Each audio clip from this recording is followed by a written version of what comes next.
Hello, beautiful humans. A little bit of a different setup tonight as I'm trying to get my subscription managed here so that I can make sure that we're streaming this thing. So I'm going to go logging out. I didn't realize that I was going to have to get a whole new, totally different subscription. Only for mature Sorry. So I think I'm not going to be able to watch this on my TV. So I'm going to actually just go ahead and turn this off so it doesn't bother us. And I think I'm going to have to watch this on my computer. So I had everything set up this other way. So my apologies. This is why I wanted to go live a few minutes early. So I just want to let you guys know that what I'm going to do is I'm going to go ahead and watch this here on my computer. So the camera will be on me, but you'll be able to hear, I think, what's going on in the background.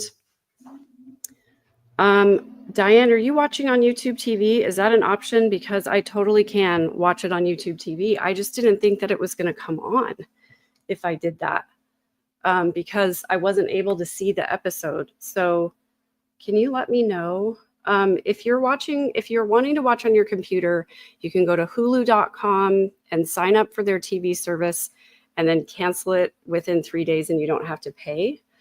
I'm going to go see YouTube TV because I do have a YouTube TV subscription, but stop. But I couldn't see the episode on there. So I'm counting on you, Diane, to tell me what is going on. Okay, a couple people saying YouTube TV. I just couldn't see the episode on there when I tried to turn it on. So I am...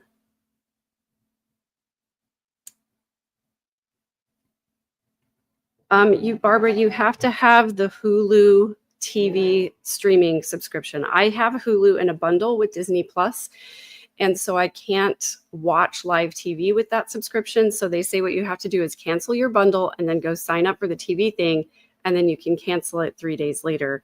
It says it's on Fubo also, but then also you can go to the NBC.com app. You can watch it there. If you have a DirecTV provider, you can log in and watch it that way. I'm just going to mute this real quick. Can I mute it from here? Okay, it's sharks right now, so I'm just going to turn this down. I'm going to try. So see, I was on here before. I found Dateline, but I couldn't see the episode that's coming on tonight. So I was assuming that I wouldn't be able to watch it on YouTube TV. So I'm going to try again because you guys are saying that's where you're watching it. Peacock, actually, it's not going to be on Peacock until tomorrow. Right. So it's not going to be live on Peacock, unfortunately. And then the other thing is, I know a lot of people are asking questions about how did she even get this platform.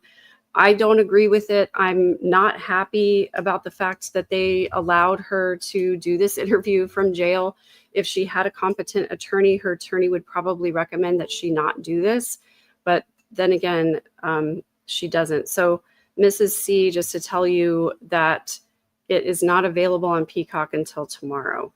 So even if you have Peacock and you pay for it, I don't think East Idaho News can stream it because it's not their program, and it is going to be 2 hours. And guys, I'm just going to say my prediction is that she's going to try to say the exact same story as she told Colby. That's basically, I think, what she's going to do. It's just going to be more of her manipulation, more of her lies and everything. So just be prepared. I think that's exactly what it's going to be. Okay, so I'm going over here to YouTube TV. I'm going to season 33. It says episode 17 was released 6 days ago. So I'm hoping this is going to be episode 18. That's what I'm hoping. I was trying to go through the comments. I can't see it though yet. So that's what I'm worried about. So I'm in Central Time, just so that you know. It's supposed to come on at 8 p.m. Central Time. Yes, Kelly J, that's exactly what I think. Okay, it is episode 18. So all I can see right now is episode 17. And I'm going to scheduled, and I don't see.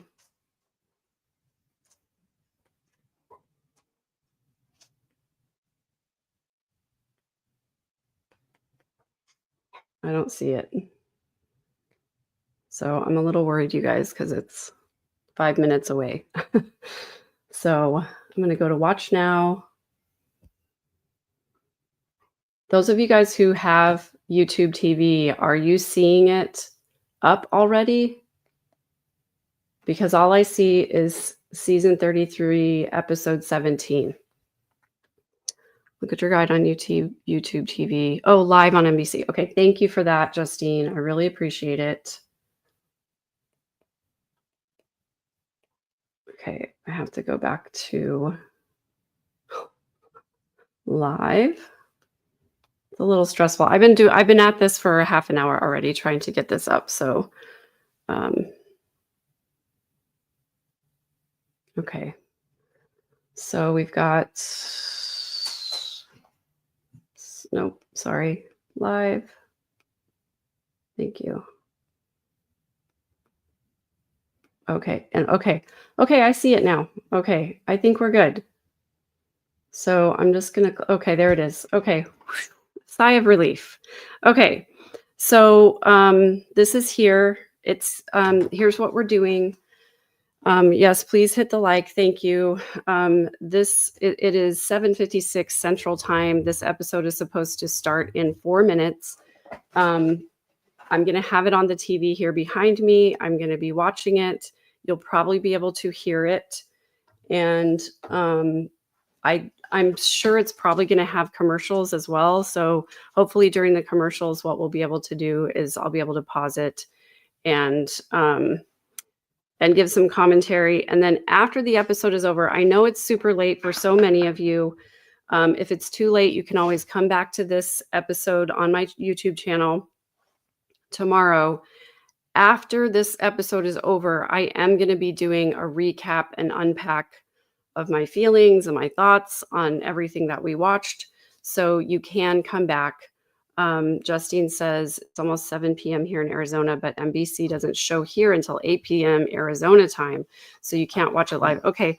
Well, you will be able to, I don't know, if you want to stay here with us, you'll be able to hear it. And then once it actually comes on, you'll be able to go back and actually see it, Justine. So I apologize.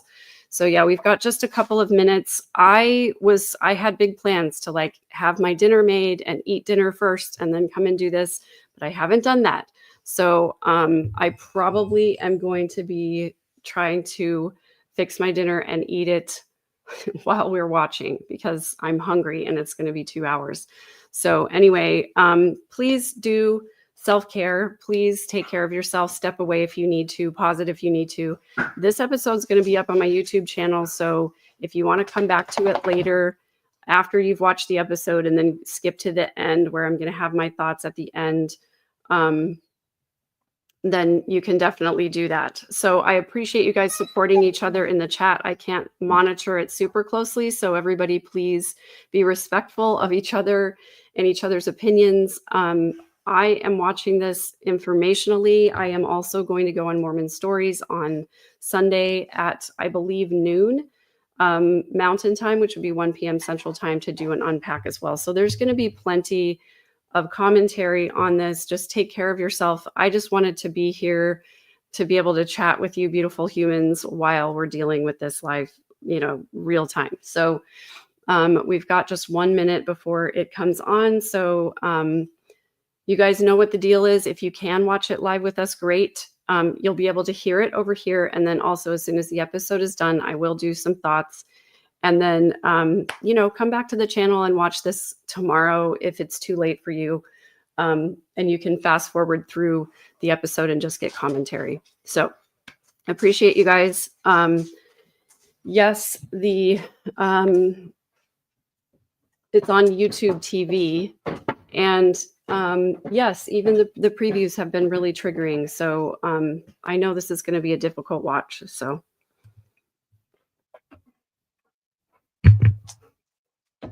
yes, and Colby is going live tomorrow also.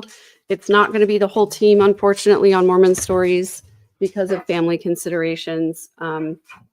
But Gerardo is going to be there with me and possibly Lauren Matthias.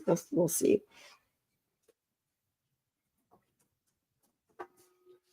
Okay, so it's night court right now. Program ended, it says, and 8 p.m. Okay, so it's ending. I'm going to mute myself for just a second.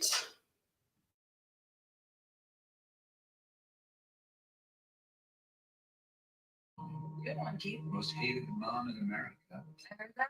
I thought we were going to be friends. Well, you. I'm friends with everybody. I love everybody. She's the notorious mother tangled in a dark web of murder. Vallow, Daybell. Okay, here we go, guys. Media loves to take tragedies and turn them into crimes. Children, spouses, God. So tell me what happened. JJ, did you feel it? Is that where you're going? Now, first television interview ever. I'm asking you a question. Did you watch your children die? That's a really sad question. That's my mom. My siblings are gone. If she would ever tell anybody the truth, you'd think it would be you. That's what she said. She is calculated. Okay, can you guys hear it? Absolutely not. What proof and evidence is there? All these rumors. You've heard a lot of stuff, but what I tell you will be the truth. Will she reveal her secrets at last? An interview like you've never seen. I'm Lester Holt, and this is Dateline. Okay, Melinda says she can't hear. Can hear with headphones. I know it's not going to be super good sound quality. Here's Keith Morrison with Lori Vallow Daybell, the Jailhouse interview.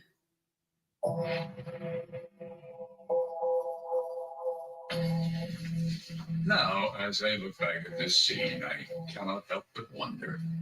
The one in orange, I need hardly tell you, so is the most infamous woman in America. Lori Vallow. Okay, I don't know if I'm going to get strikes for this. What was her plan? That's what I'm worried about. Not yet. Not here. I'm worried about getting strikes, guys. So I think I'm going to... Phoenix, Arizona's jail for women. Yes, I felt a moral twinge. This would get her some attention. But perhaps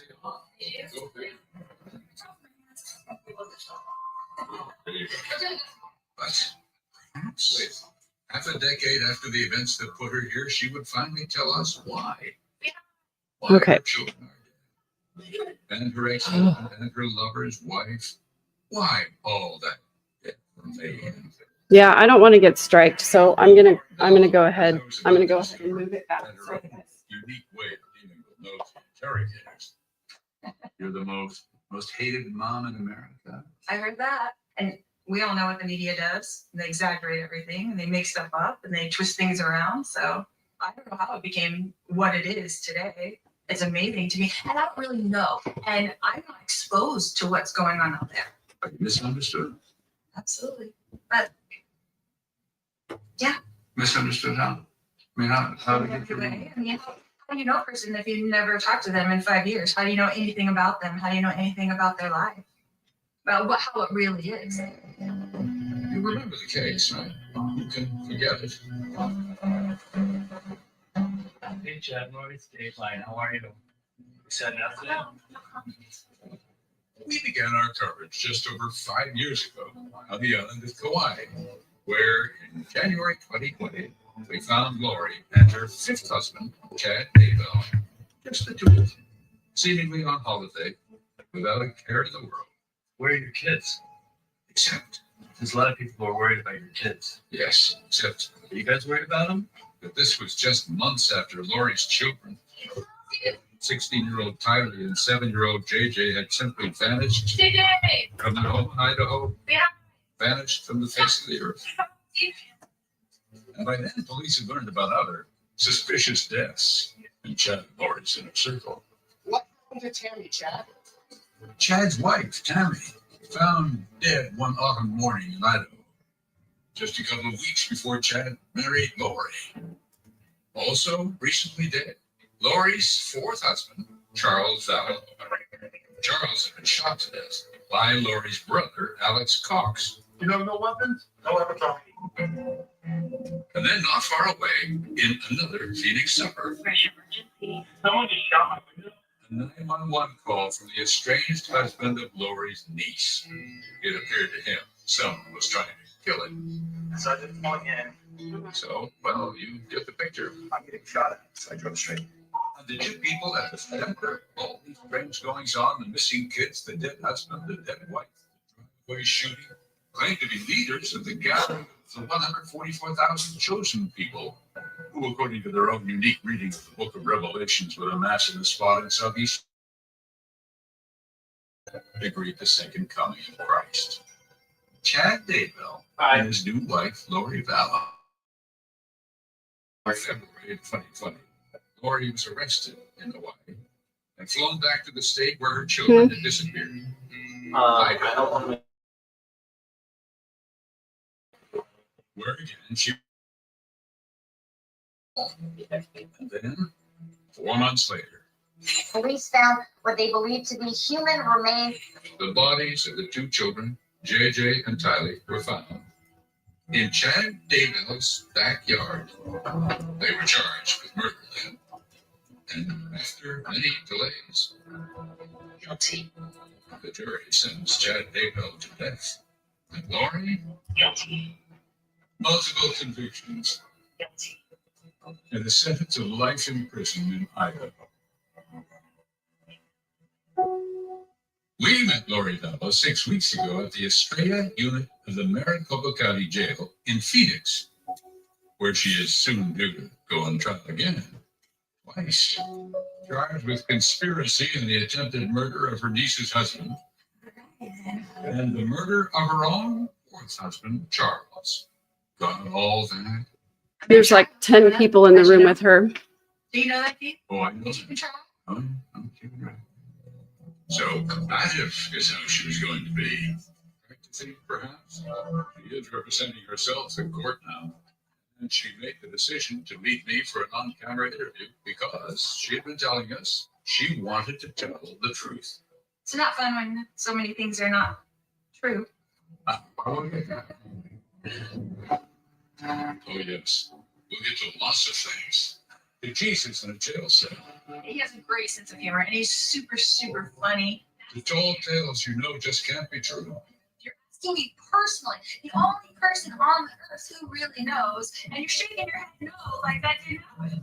To the bizarre claim Lori laid on the son who lived to tell the story. Did you believe any of that stuff? To the investigators who speak out for the first time and reveal how they've cornered Lori and found those missing children. The story that got weird the moment Chad laid eyes on her. Left him for eternities.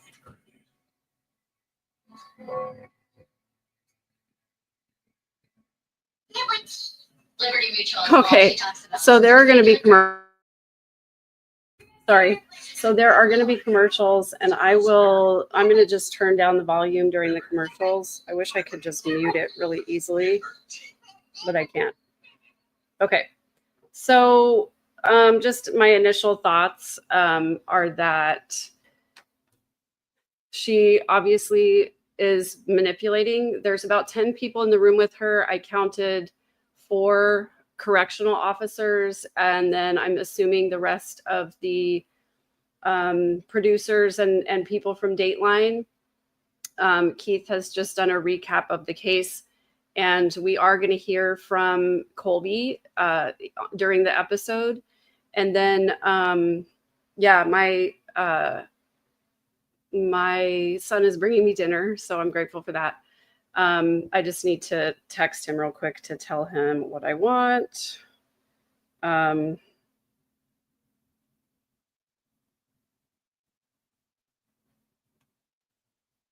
right.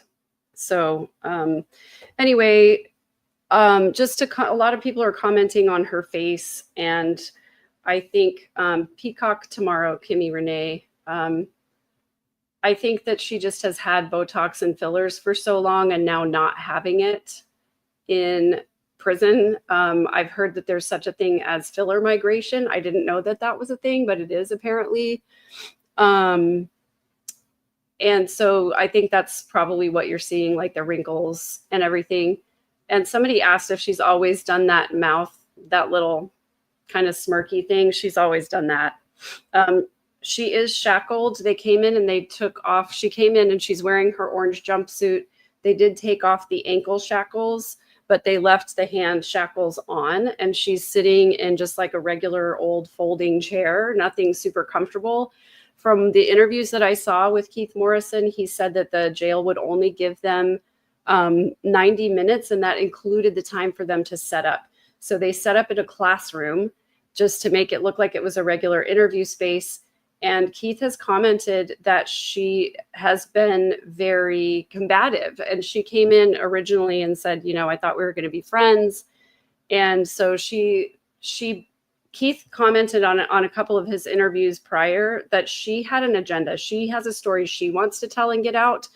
And then Keith had questions that he wanted to put to her. Obviously, you saw or you heard him ask, did you watch your kids die? I mean, so Keith definitely wants to be, asking her these important questions, but Lori has her own narrative. And if you listen to her phone call with Colby, she doesn't really ever give a straight answer. So it's going to be rough, guys. We're coming back on now. The question hung in the air during our sometimes strange jailhouse conversation, did for me at least. And I will love him for eternities in the future. Was the meeting that launched all this the result of pure chance? Or was it what Lori Vallow always wanted? She was born into a large Mormon family in Southern California in 1973 and was a charmer from the very start, but was unlucky in love. 3 husbands by the age of 28 and a young son named Colby, who, as a boy, adored his hairdresser mom. I would say my mom is multi-talented. She's always loved to do different things, sing, dance. And oh, Lori loved this spotlight. Competed on the TV game show Wheel of Fortune. How was the hair costume? It's good. Good. Probably thanks to you. And That even dang in the bikini. Mrs. Texas pageant in 2004, during which she offered what now sounds like prophecy. But aside from that, she was the neighborhood fun mom. She's always being the one to pick everybody up and sing karaoke at the family party. And she just got everybody excited to have fun. By 2006, she had a second child. That's how I remember Tylee. That's the last time I saw her. She was that age. Father and married her 4th husband, Charles Vallow. He was so nice to me. He was so nice to Tylee. He seemed like he genuinely cared about us. And in 2014, Lori and Charles adopted Charles's great nephew, a little boy named JJ, who was autistic. JJ? Colby? I fell in love with him instantly. You're so cute. I would get up in the middle of the night, run out to the room to see if he was breathing, just stand there and just like, is his chest moving? Yeah. So I loved him so much. What was it about him? He just has such a great spirit. And so it went. Until 2018, when Lori went to a get-together at her church in Phoenix to hear an end-time speaker named Melanie Gibb. She had a lot of the same energy. I Oh, did. Enthusiasm not for Melanie. her and excitement for the second coming. Like Lori, Melanie was drawn to a particular end times theology that their Church of Jesus Christ of Latter-day Saints considered too extreme. And as of that day, they became fast friends. So like a sister kind of my friend that you just meet suddenly and just Like, this girl's a lot like me. So Melanie listened to Lori's stories about her husband, Charles Vallow, and 3 kids. By then, Colby was 22, Kylie 16, and JJ was 6. Melanie got the impression that her new friend was struggling. JJ was a lot of work for her. And he was running around and she was trying to make him happy. And then Tylee did not have a good relationship with her mom. So when Melanie Gibbs suggested a road trip to attend a religious conference in St. George, Utah, I kept getting ideas for a novel.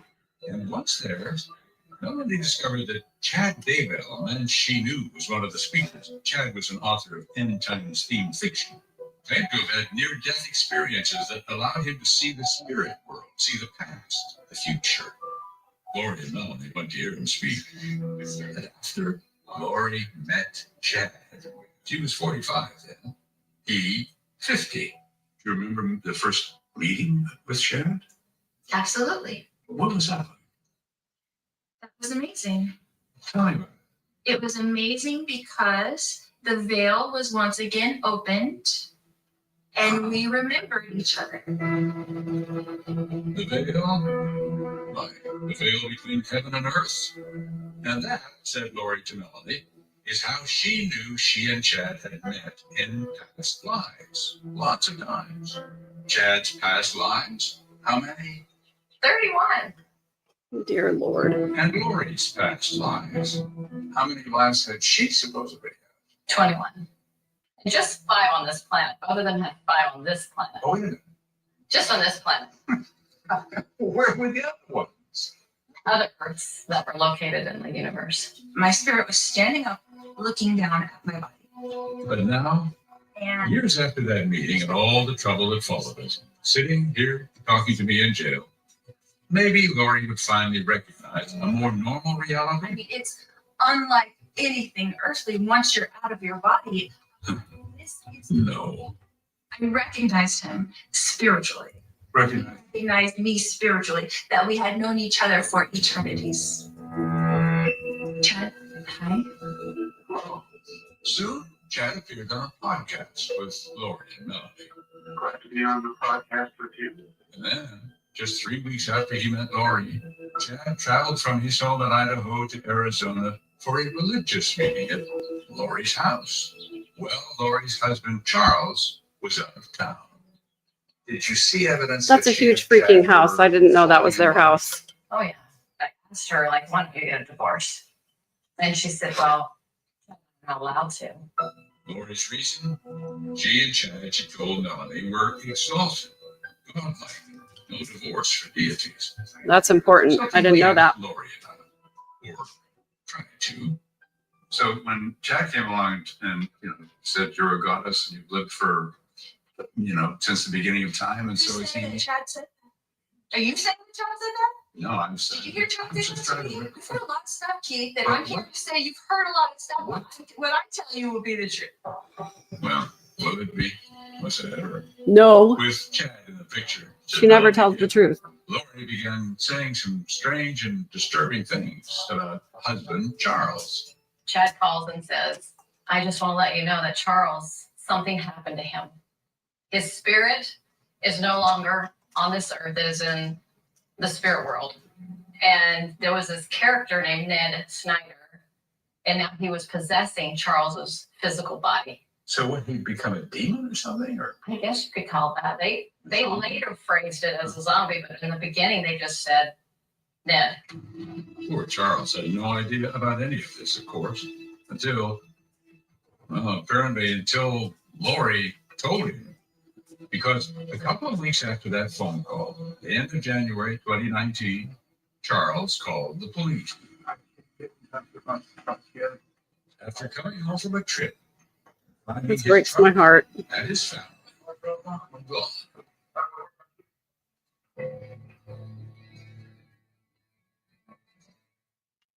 Okay, so when we have commercial breaks, that's your chance to ask questions because I can't watch the chat the whole time. So thank you guys for being here. So Black Widow, I saw something about screaming, disgusted she's having this platform from jail. Yeah, I find it really strange that the people in the jail are allowing her to do this interview. I think it's highly unusual for prisoners to be able to have television interviews while they're in jail awaiting trial. Definitely, I have no idea why they're allowing it. It's not normal for America or anywhere else.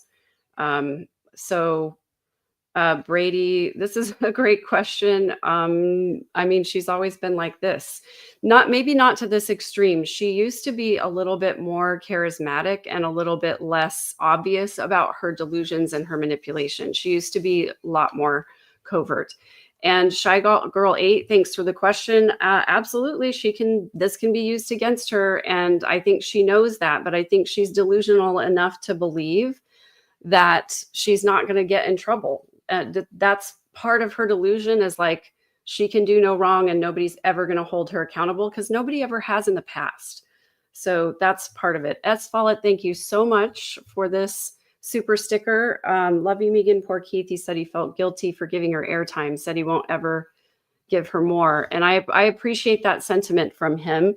I know that Lori has been trying to get on Dateline ever since this whole thing happened to get an interview. And so I understand, from Dateline's point of view, Lori has kept in touch with them and has wanted to be interviewed by them a lot. And so, I get it.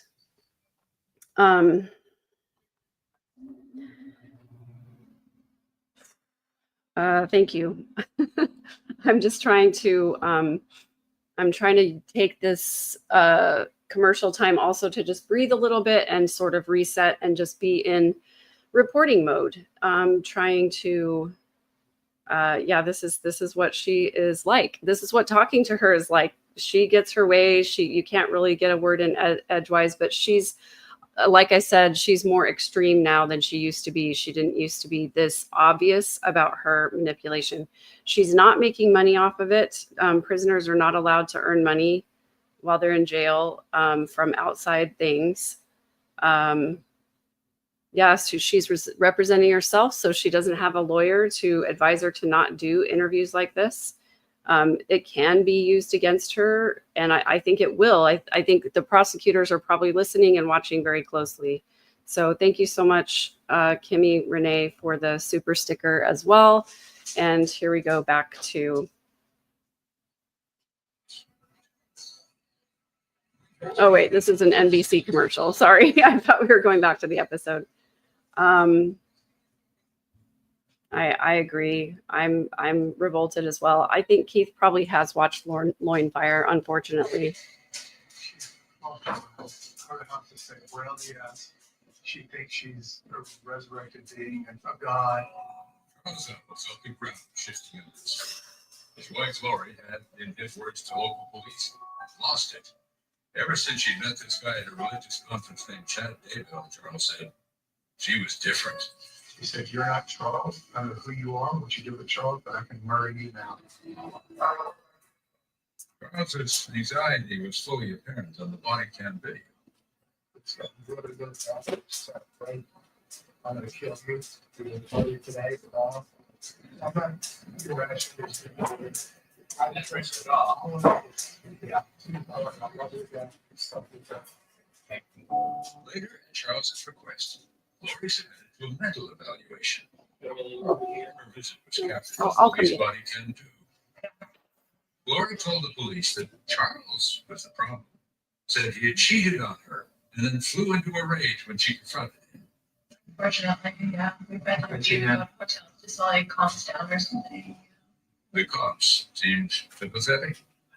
Me too. I mean, I don't see you being a danger to yourself or anybody else. That's exactly what the mental evaluation found. I'm going to check to see if I can go in there. But Charles seemed to know better. And at the end of June 2019, he sent an email to someone you'll hear a lot more about. Tammy Daybell, Chad's wife of nearly 30 years, and the mother of his 5 children. It read in part, "Tammy, my name is Charles Vallow. I have some vital and disturbing information regarding your husband and my wife, Lori.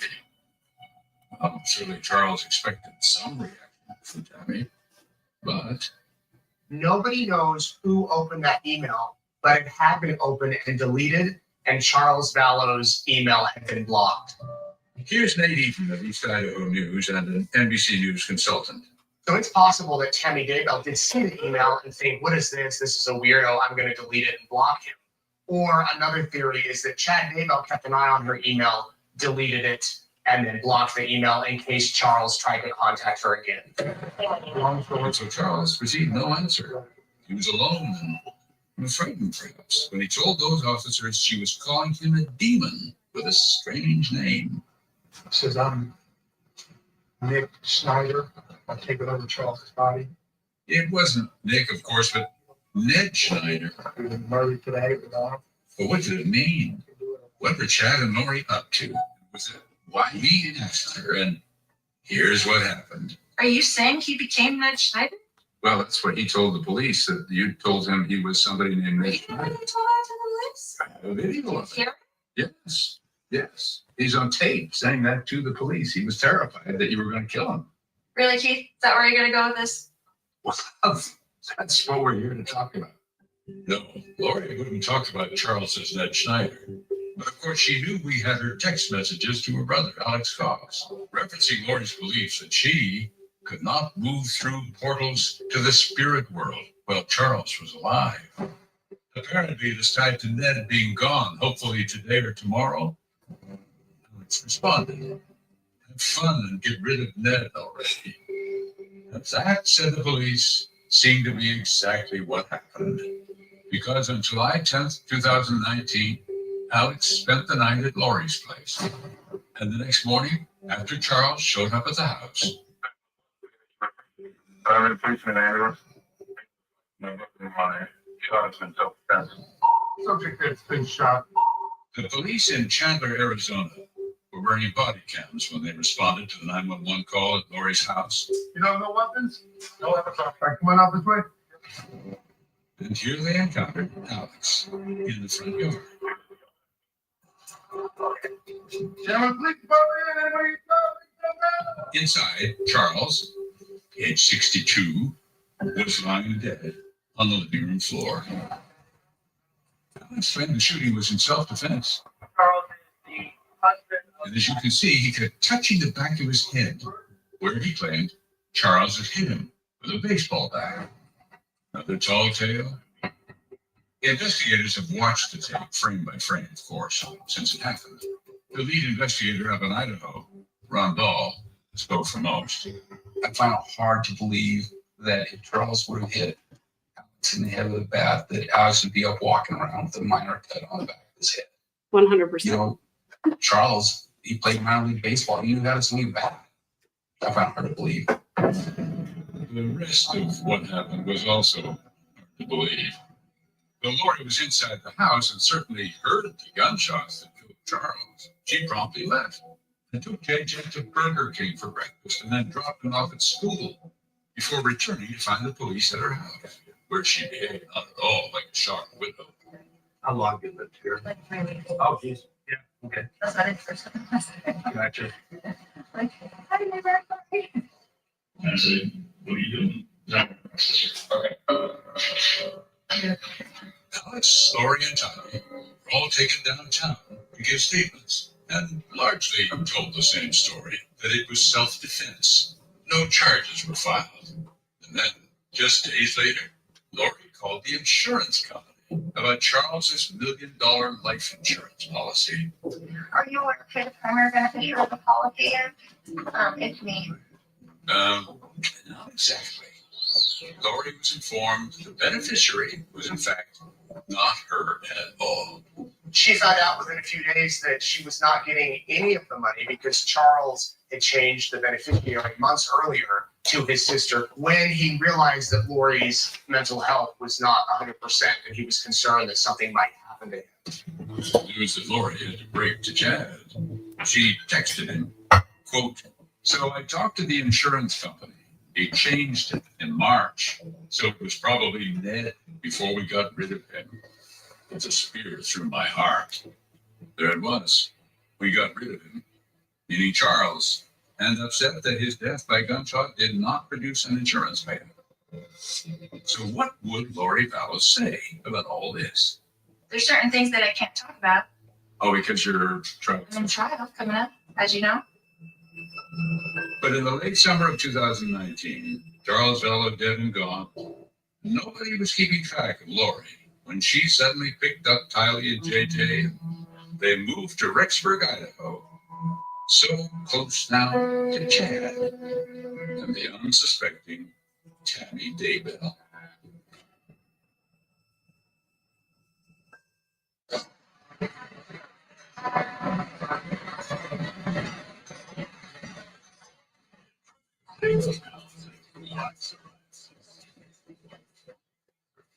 Okay, I need to get the mute button fixed on my remote because it would just be so nice if I could. Can I? Oh, yes, I can. Okay, good. It's actually working. That's wonderful. It'll be less painful in the future. It is also really slow. Oops. Don't use Tesla if you're allergic to it. Get medical help right away if you have trouble breathing or swallowing. Okay, we're good. Okay, guys. Thank you so much for your comments and for all of your super stickers. I'm going to try to, as I was doing earlier, show a comment and I'll say yes or no. Trying to just make sure that I get your questions. So yeah, I think it's going to be pretty much short quips from Lori as Keith tries to get her to answer these questions that she doesn't want to answer. And then she is going to try to get her narrative out later, and I'm just preparing myself for that. Dog Mom asks, do you think Lori is sitting there truly believing she looks beautiful and projecting the exalted being she pretends to be because she is being a gutter snipe? I love that insult, and I agree with you. But yeah, I think she really does believe that she is all that. I think she really does believe that she is an exalted being, and that's the narrative she's going to keep running with, you guys, just because the alternative is so terrible. She can't possibly admit to herself what really happened. It would be a psychological break for her, I think. I don't think she would be able to handle it. It may hit her at some point, sometime down the road. You know, she's got 40 years or so probably to think about it. Maybe 30.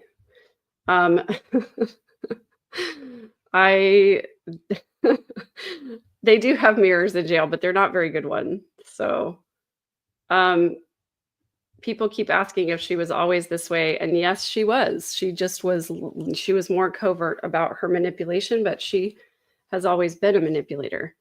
Is this the first time we're hearing from Lori's own mouth speaking about Chad? Yes, I believe so. We haven't really heard her speak at all, you know, since she was arrested, except for her allocution statement at her trial, and then also her oh my gosh, ancestry.com. The Mormon Church has to get their commercials in during their Mormon TV interview. I find that really interesting.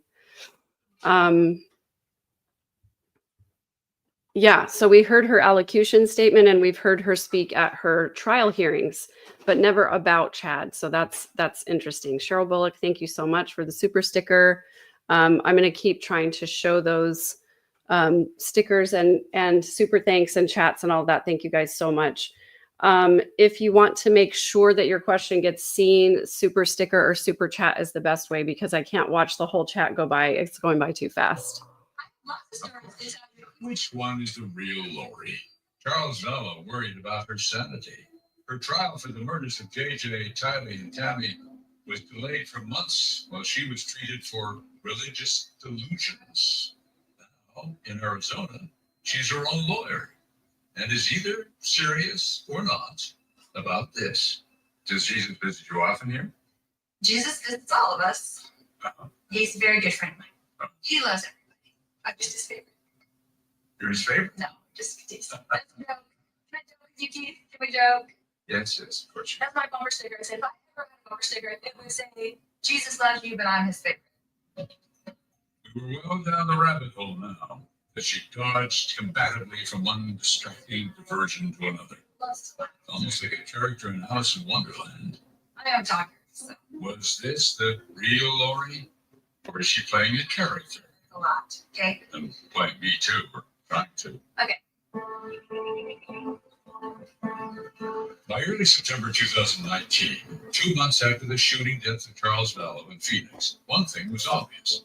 The characters in this drama were settling into their roles.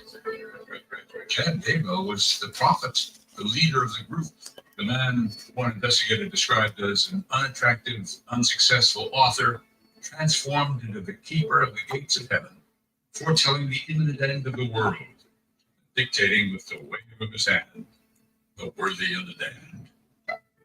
Lori Vallow? Well, she played a sort of nymph, a divine partner for all time, a heavenly honeypot, if you will. I don't like that. Former FBI Supervisory Special Agent Doug Hart worked the case from the start and knows as much about Chad and Lori as just about anyone. There's a kind of a mutual manipulation of these two people. Unquestionably, yes. It is absolutely a two-way street. Lori used sex to manipulate Chad, and Chad used his visionary status to manipulate Lori. But moss and flames can't forever exist 900 miles apart. So, 7 weeks after Charles's death, Lori packed up her kids, JJ and Tyler, and moved them to Rexburg, Idaho, or as she called it, Zion, to an apartment about 10 minutes from the rural property where Chad happened to live with his wife, Tammy. Though, and we should add, there was another migrant to Zion, Lori's brother, Alex Cox. His character has been described as Lori's angel of death. He was one who was willing to do anything for his sister and ultimately anything for Chad. Such a supposedly funny, mild-mannered man, according to people with that in other contexts, and yet there he was. Yes, but clearly also an absolutely cold-blooded killer. Here in our jailhouse chat, we did get one confirmation at least, the obvious one, that yes, they had moved to Idaho because Chad was there, and well, that was where the righteous would gather before the end times. But something else had happened too, revealed by text messages and a friend's eyewitness account. Chad had declared that Lori's daughter Tylee had turned dark, and dark in those days seemed to have a way of foreshadowing death. But as she told her story, Lori fixed on a theme she pursued throughout our talk. Tylee, she said, was sick and in pain due to what she called persistent pancreatitis. She drove up to Idaho and followed me up there. She had to stay in bed for days, right? But just a week after they arrived, on Tuesday, September 8th, the family, Lori, Tylee, JJ, and Alex, went to Yellowstone National Park, about a 90-minute drive from Rexburg. We were going to go see Old Faithful, and she wanted to go. So she got up out of bed. JJ was running around, and she was smiling, and you have seen in the pictures, right? These are the last images ever taken of Tylee. As for little JJ, less than a week later, on September 14th, Lori and JJ went on an outing to a wildlife park called Bear World. And a few days after that, Lori's friend Melanie Gibb went to Idaho, where Lori had some Can't stand her shocking smirking. JJ had just become a zombie. The reason why I believe he became a zombie is that he was going to stop Chad and Lori from going forward. They didn't want anybody to stop them from being together, basically, and I think he was in the way. September 22nd, the very last photo of JJ, ready for bed in his red pajamas. That night, according to Lori visitors, JJ was acting up. Melanie Gibbs' husband, David Warwick, saw Alex take JJ outside. A couple hours later, Alex brings back JJ. And he walked in, he had JJ on, he was asleep on him. And he carried him up to bed. By morning, JJ was gone and never seen again. And just 1 week later, There's some crazy stuff that happened. I hope that hasn't. It wasn't over yet.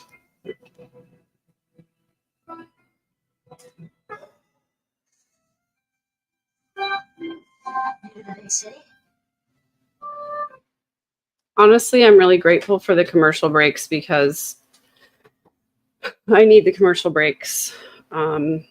Hearing all of her BS. And yeah, it's really hard for me to see Melanie Gibb up there just smiling and taking advantage of a media opportunity. Yeah, I don't like that at all. I definitely don't like Heath Morrison calling Lori a honeypot.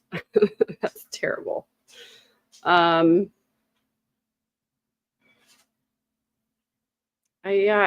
don't like this.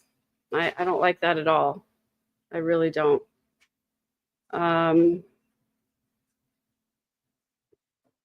Yes, Melanie Gibb is very arrogant. Lori does ooze condescension.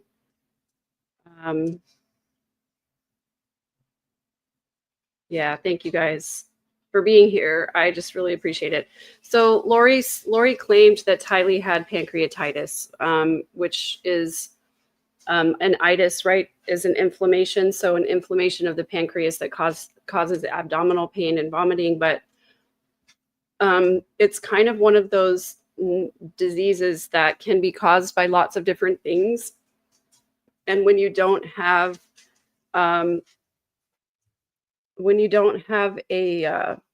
good diagnosis, sometimes pancreatitis is kind of broad and it can describe symptoms and stuff. Thank you. Thank you for this. And a lot of people have speculated that she probably caused Tylee's pancreatitis by possibly putting extra things in her food, like she did to Charles. And we know that she sometimes gave extra Benadryl to the kids so that she would go to sleep earlier. And we also know that she crushed up Xanax allegedly and put it in Charles's shake. So it wouldn't have been beyond the scope of the imagination to think that she was putting things in Tylee's food to make her sick. So that's a possibility, although it's something that we're never going to know.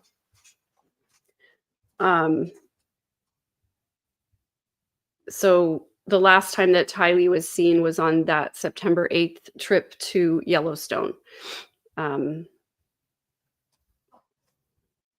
Yes, Chad definitely wrote strange things in his books based on LDS beliefs, but also kind of took it a step further to his own theology.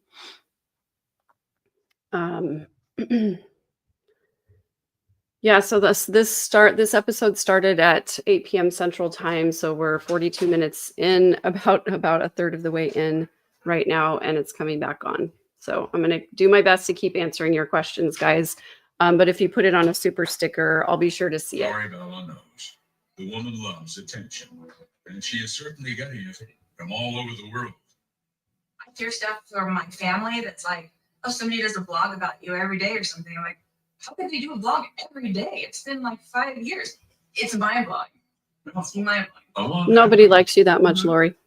Tragedies in my life. So the media loves to take tragedies and turn them into crimes, turn them into horrible things. And I had a lot of tragedies in a row, like a domino effect.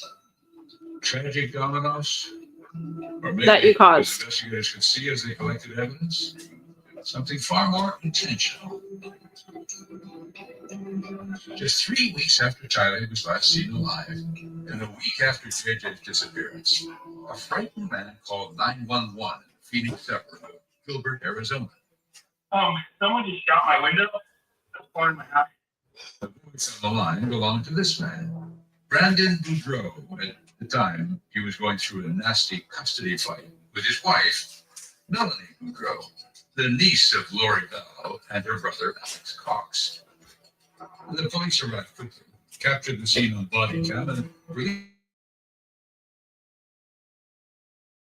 Mhm. And it was the green Jeep Wrangler. They lifted their back window. Brandon told the officers that the Jeep's back window opened. Somebody, hunkered down where the Jeep's back seat should have been, stuck out a rifle where the missing spare tire should have been, and a bullet whizzed by Brandon's ear, shattered the window of his car. Okay, so he shot, then what happened? It hit my window. Mhm. And it scared me really bad. Then he said the shooter took off. The Jeep was green or gray, said Brandon later, and had Texas plates. And what do you know? It didn't take long for police to identify that the Jeep belonged to Tyler. Deceased stepfather Charles Vallow bought it for her. And the guy driving the Jeep, later Brandon told the police it looks like Lori's brother. Remember, Alex had already killed his sister's husband, Charles, so was he trying to shoot his niece's estranged husband too? There's some crazy stuff that happened. I hope that has nothing to do with this. A lot of crazy in Brandon's life. His wife had run off to join Lori and Chad and Alex up in Rexburg before launching a custody battle for the couple's 4 children. His text messages have since revealed Brandon was very much out of favor with Chad and Lori, who were condemning him as a Gadianton, a criminal in Mormon lore. And then, weeks after a quick divorce, Melanie married a guy she had just met, named Ian. So what did Melanie and her new partner Ian tell us about Here are Melanie and Ian. life? They sat with us in the spring of 2020. Did you ask Alex if he tried to shoot Brandon? I did. And he made some jokes about it. And then we both talked about how insane that would be for him across the street with a rifle in broad daylight in a recognizable car. He had denied it many times. That was hardly a surprise, but investigators thought this might be a pertinent point about Brandon and the attempt on his life. Charles's death hadn't paid off in insurance money the way it appeared Chad and Lori hoped it would, which probably meant they needed cash. And Brandon? There was the belief among them that he had a big life insurance policy. He made good money, he had a good job, so they knew that he had access to money. And there was also this fascinating piece of evidence. On the day of the shooting, here was Lori on surveillance video at her rented storage unit, joined by the still very married Chad Daybell. Here, police watched them bring in a tire, just like the one that was missing from Tylee's Jeep when Brandon was shot at. And then they lugged in a folded back seat, which would have created space in the back of the Jeep for a shooter. On the way out, Chad gave Lori a hand in a more intimate sort of way. And then the day after the shooting, Alex showed up at the same storage unit in Idaho. And as you can see, he carried out the tire Chad had put in the day before, and then also carried out the folded back seat. And meanwhile, 2 days after the attempt on Brandon's life, as then FBI agent Doug Hart learned when he combed through text messages, Lori was getting antsy. She and Chad had planned a real date, but had to cancel because...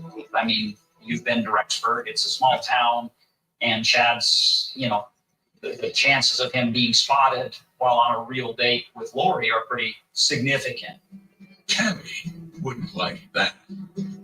Then, the very next day, Chad sends a message to Lori. Big news about Tammy. Tammy's been possessed by this entity, Viola. I don't know the timing for, quote, removal, but once it's been affirmed, I don't want to wait. something would have to be done. Oh, and it will be.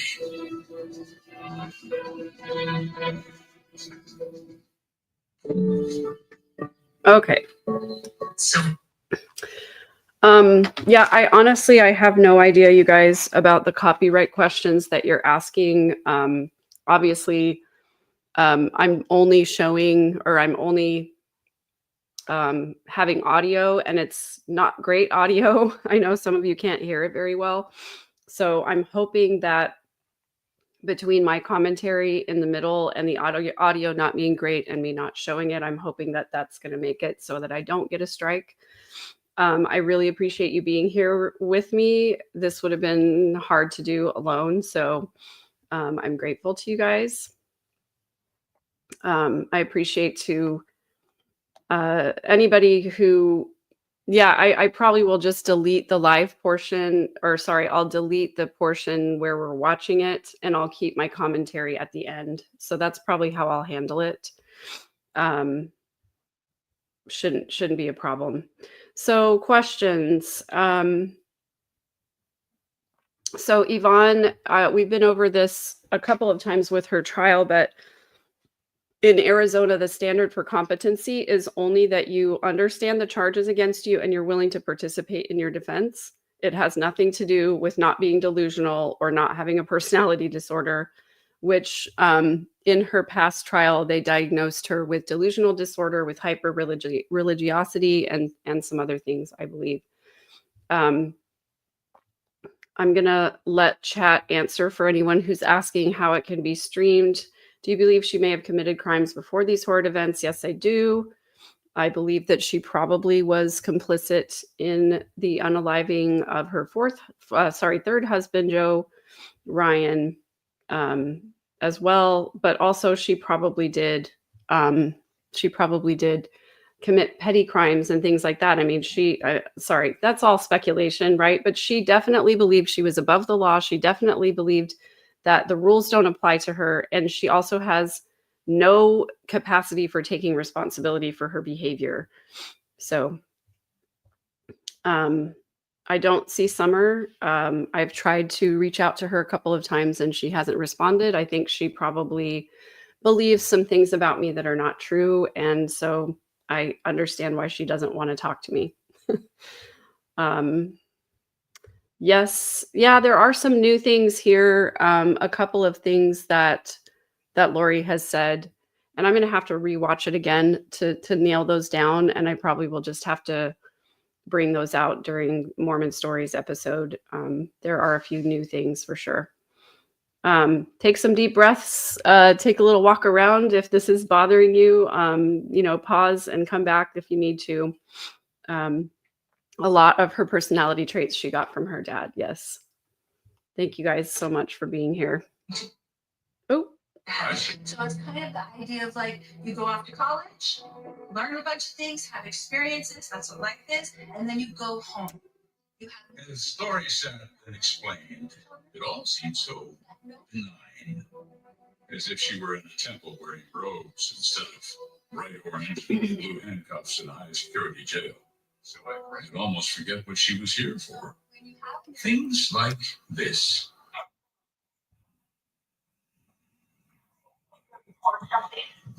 On October 9th, 2019, 1 week after police suspected Lori's brother Alex Cox tried to kill her nephew in suburban Phoenix.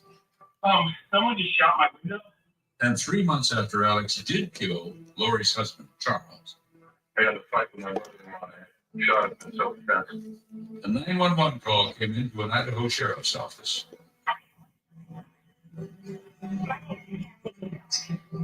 Tammy Daybell, calling on a cold autumn night to report that when she returned late that evening from a church event, a man with a gun confronted her outside the home she shared with Chad Daybell. He was all dressed in black and we had a sea rat truck. I pulled up the I didn't see my car. He was all that and he was okay. But he was gonna shoot at me, so I yelled to my husband and then running around the back of my house. Who was that masked man?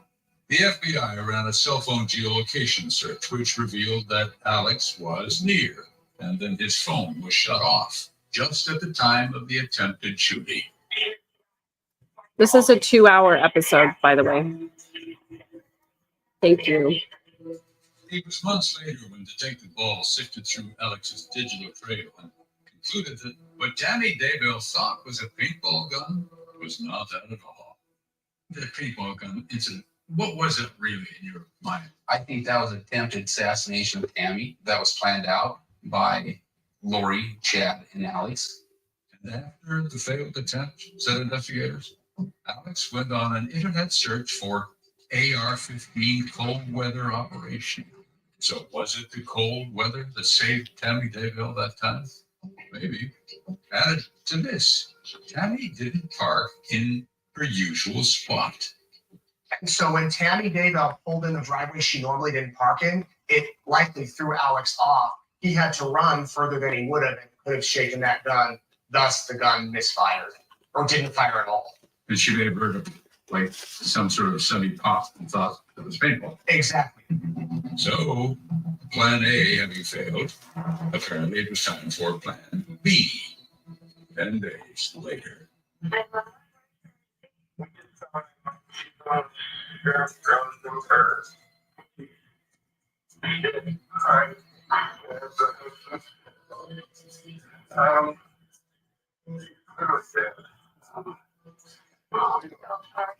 Chad and his son called to report that Tammy had died in her sleep. Okay, Chad, I'm gonna get somebody up to you right now. Later that morning, Chad notified Tammy's sister, Sam. I got a phone call from Chad telling me that she had passed away in her sleep. How do you process something like that? You don't. Because I had just seen her. And it just didn't feel fine. It didn't feel real. Didn't feel right. What did Chad say?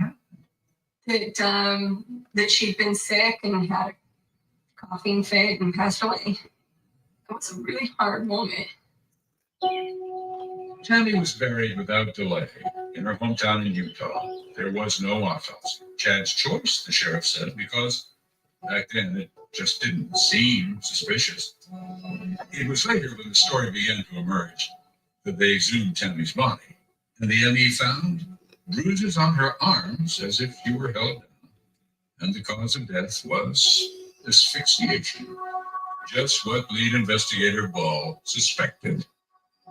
I don't think I'll ever forget that moment when he said, I have results of Tammy's autopsy. They were ruling it a homicide. And, we all knew it. And when looking for suspects, once again, detectives did not have to look far. When Tammy did die, did the evidence show that Alex was there? No, close by. It's my belief that Chad went and picked him up and brought him back to the house, and that the two of them did that together, and then Chad took him back to where his car was parked. But that was it? Two-person crime? I don't see how you could do it otherwise. Later at Chad's trial, experts testified it would have been difficult for one person to complete the task. That is, difficult for Alex without Chad's help. I'm trying. But sitting here with me, Lori simply dismissed all that. No foul play at all, she said. Perfectly innocent. Tammy died of natural causes. Tammy knows the truth. I love her and she loves me. We've been friends for eternities. Yes, and nowadays, Tammy comes to visit her in jail, said Lori. Anyway, the funerals weren't over. Another one coming soon. I remember a sense of relief. Like, okay, the guy who was in charge of this stuff is gone. But first, it was time for a wedding.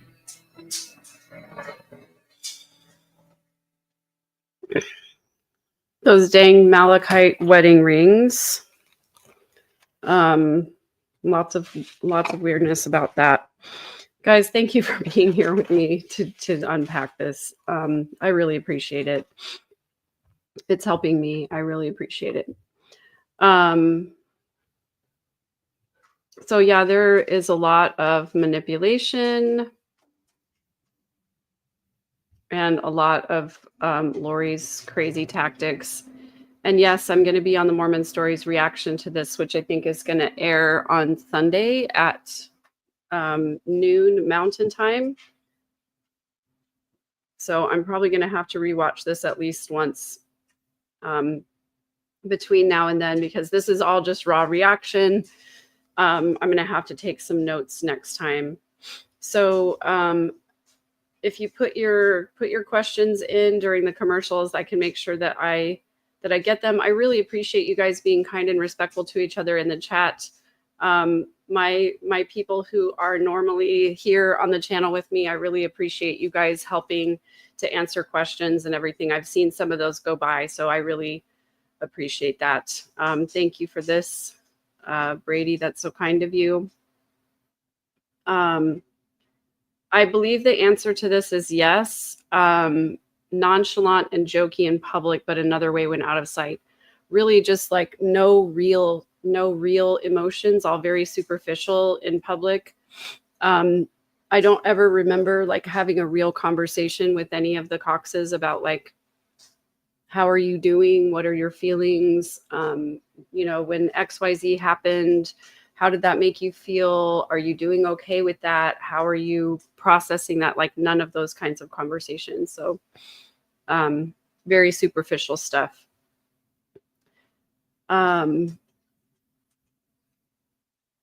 Thanks, you guys. I do really appreciate this.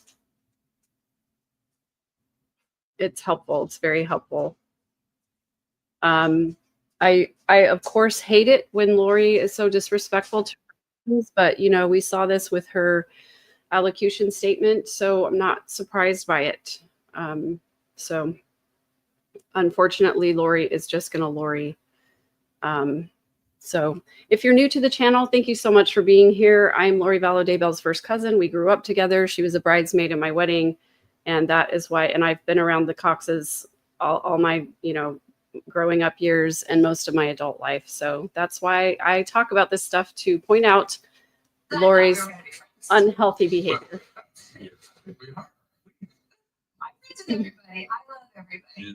I'm all about the love. We had raised the subject of love in our conversation with convicted killer Lori Vallow, because people do lie about love and death and what happened when.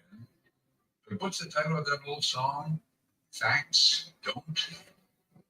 So facts are what we spoke of now. Our questions took us back to November 5th, 2019. Exactly 17 days after Chad Daybell's wife Tammy was murdered in her own bed. There was a wedding 3,000 miles away from Idaho on the island of Kauai. We're not there yet, but we'll get there. Who else? Chad and Lori, now Daybell. What was the relationship with Chad all about anyway? My husband? You're in? My husband that I've been married to for 5 years? Sure. And everybody calls you Lori Vallow. Did that bother you? It doesn't bother me, but I'm Lori Daybell. It was often difficult to keep Lori on point. But on this subject, the wedding and preparations for it, she seemed willing to talk specifics. We had to ask because, again, facts. The evidence clearly shows that Lori searched for wedding dresses and rings and then bought a malachite gemstone ring on October 2nd, 2019. The ring was delivered to her 5 days later, October 7th. But there was a hitch. At the time, Chad's wife Tammy was as alive as a person can be, and quite unaware of the fate that awaited her. She was murdered on October 19th, 2 weeks after Lori's wedding ring was delivered. In journalistic terms, this would be called a gotcha. And you bought the wedding rings. That's a true statement. You don't know what you're talking about on that one. It's online. The purchase is there. And then we see the video of those very rings on your fingers and that ceremonial Okay, feat. those rings were not initially bought for us. So get your facts straight, Keith, Who were they before bought you for? start making accusations. See, you don't know. Who were they You bought don't have for? any idea because you've heard all these You're going rumors. to tell me who they were bought for. Rumor has it Who were they bought for, if not you? Alex and Zulema initially. That's Lori's brother, Alex Cox, and the woman he would later marry, Zulema Pastinas. Lori's version? After buying the rings and dress for Zulema, Lori and Chad borrowed them. We used them in our ceremony, and then they were given back to Alex. The problem with that story? Well, investigators have many. First, former FBI Supervisory Special Agent Doug Hart, who examined tens of thousands of items from Lori's electronic devices. We certainly don't see any communications between Lori and Zulema, which we would have seen, saying, hey, I'm shopping for a dress for you, or I found this wonderful wedding ring for you. So that is conspicuously absent. Former lead detective Ron Ball. Come on, It's Lori trying to direct the details the way she wants them directed. Those rings were for her and Chad. So anyway, Chad and Lori, happy honeymooners after their island wedding, and also $430,000 richer thanks to life insurance policies that paid upon Tammy's death, returned to Lori's apartment in Rexburg, Idaho, where, as it just so happened, police detective Ray Hermosillo had just received a call from Gilbert, Arizona.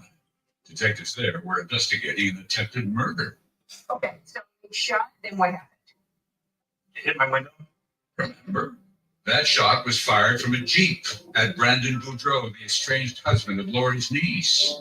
And the Jeep, detectives discovered, was registered to Charles Vallow, whose widow, Lori, records revealed, had moved from Arizona to Rexburg.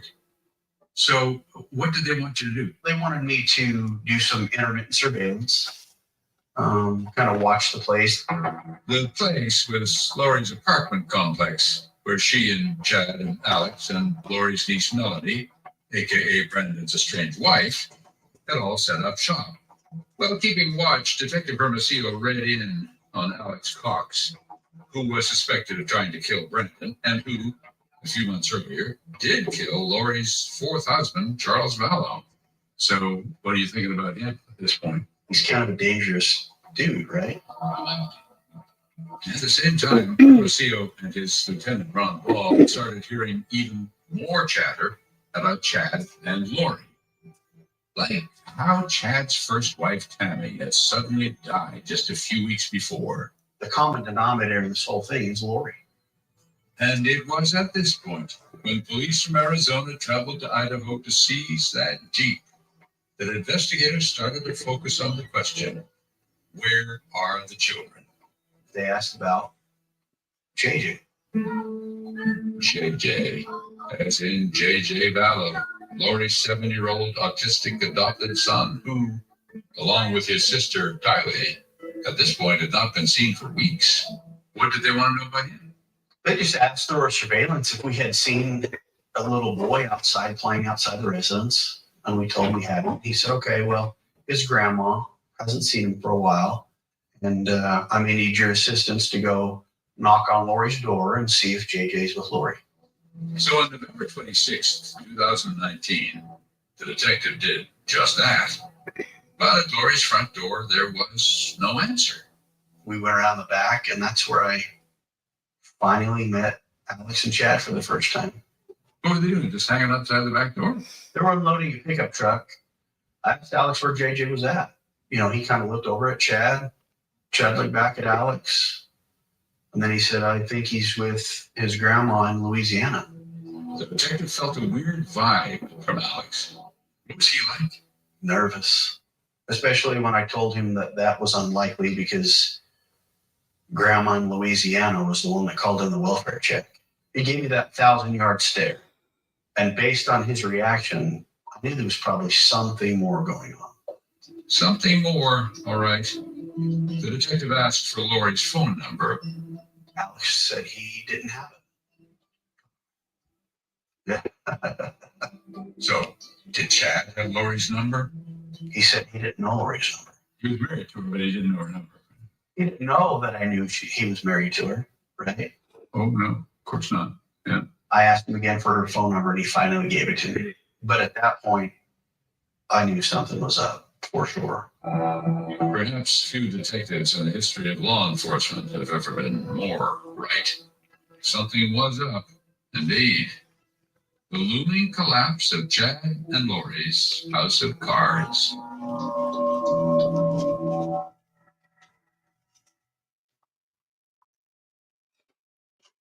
Okay, guys, sorry. I just took a bite at an inopportune moment, right when there's a commercial break. Yes, I do get the sense she was surprised by these questions. I think she doesn't like being questioned. I know she doesn't like being questioned. She had an agenda to tell her official story, and she doesn't like the pushback. When you watch this, you can see the anger showing up on her face that Keith Morrison has the temerity to ask her a question that is not in line with her official story.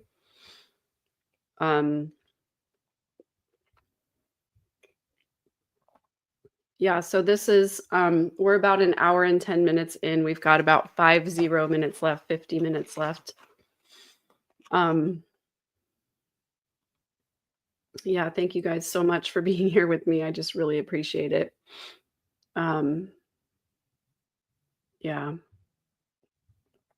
I'm just agreeing with a lot of your comments here and just looking for questions. If you have a question, putting it in during the commercial break is the best way to get it answered. And if you do super sticker, of course, I'm going to see it because those get automatically highlighted for me. So I'm trying to go look back through the chat and it's, not ideal. So I apologize if I miss your question. Yes, her angry is pretty obvious there. So I thank you guys for being here with me. If Alex didn't have Lori's number, how did he call her up for double dates? He's referring to, I did a video a couple of weeks ago with Randy Watts, who knew Alex, and Alex asked Randy if he would go on a double date. And Randy was like, sure, who's your date going to be? And he goes, oh, it's going to be my sister. That was a fascinating interview. He had some other things to say. Yeah, Keith also just doesn't accept her answers. He continues to push back. And you know what, Sally, she gets to choose whether she takes the stand because she's her own attorney. So there's that. Yeah, she is very angry and very defensive. So true. Lori is 51, just for reference. She was born in June of 73, and I was born in October of 74. So we're a little less than 18 months apart.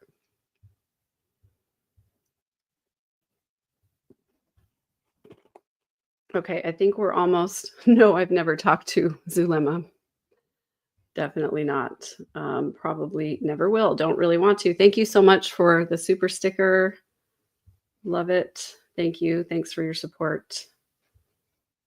Just scanning for questions real quick. And they are doing a little preview of their next episode over here. Thank you so much, S-Wallet. I appreciate it. Yeah, she's very, very immature. Very, very immature. I'm here to tell you the truth. You don't even want to hear it. Of course I want to hear it. She's not medicated. I want to hear the truth about all kinds of things. Time and again during our interview, Lori assured us that while others lie about her, she was telling us the absolute truth. I'm trying to give you the truth, and you really don't want to hear it. So you want the truth. It's funny. You want the truth that you already think you know. I'm the person it happened with. I'm the only one who knows the truth. So, And I'm trying to give it. But if you don't want to hear it, I will be happy to be quiet. of course, it would have been easier to believe that were it not for all the lies she has told before. Like, well, for example, this body cam video of very poor quality showing then Detective Ron Ball and a colleague approaching Lori's apartment in Rexburg. This was just minutes after Detective Hermosillo had that strange encounter with Alex and Chad in the alley. Lori, that ball, police department. You got me. This time, Lori answered the door, and as if she had a choice, welcome detectives inside. Sort of. From the start, Lori lied like a sidewalk when faced with questions about her 7-year-old adopted son. So, She's in who's he with in the phone? She's with one of my friends in Arizona. JJ was not, of course, with a friend. And more on that in a minute. But as detectives asked more questions, Lori acted as if she had no clue. What could possibly be attracting so much attention from law enforcement? Well, the officers who were here earlier were checking, and they got like something was going on here because nobody knew about Jonathan. We're talking. It's because I love all of those songs. You're on, no, it's the last. So, Well, that's what we're concerned because it just was kind of weird. it's very weird to move around a lot when my guys is trying to kill me. Kill her for life insurance money, she said. Wasn't true, of course. You spot it, you got it. Perhaps. Lori herself, remember, tried to claim Charles's life insurance after Alex killed him. She went on then about why things appeared a bit dodgy. Because of those reasons. Then Detective Ball got the idea and asked her about those two guys in the alley. Who were they anyway? Lori's brother, Alex, and friend, Chad Daybell. At this point, we knew that they were married. She didn't want to get into too much of a conversation about Chad for obvious reasons at this point. And before long, the detectives left. And as soon as they did, Chad and Lori got busy. Calls were made to Melanie Gibb in Arizona, for one. The friend Lori had just told police JJ was staying with. I get this phone call out of the blue, and Chad said, "Hey, Melanie, I just want to let you know that the Rexburg police are going to call. Don't pick up." How did he seem? Calm? No, nervous. As her head spun, there was a second call. Lori calls and says, "Hey, everything's fine. Oh, I told him that JJ was with you." It's like a bomb drops on you. What do? You just are in shock a little bit. Was that? Absolutely. I can't even begin to tell you how horrible that moment was for me. Were you betrayed by these people? Oh, yeah. They try to use me as their way of escape. Melanie quickly got her head on straight, and when police called to verify Lori's story, She said I disagree. that she had JJ at one point, but he was back in Idaho with Lori. right. At that point, did you think something bad had happened to JJ? Not at that point. I knew something was up. At that point, we were bound and determined to find JJ. And the next morning, when police showed up again at Lori's apartment to execute a search warrant, We went over there and everybody was gone. There wasn't a soul in that place. There was furniture, food in the pantry, food in the fridge. It looked like they just pretty much walked out. you must certainly have hit a nerve with your questions, or they just disappear afterwards. And I think that those questions, the way they're asking about the kids, absolutely, it triggered them to flee response, and they know that we're hot after them. What started as surveillance on a Jeep had certainly taken a turn. The chase was on.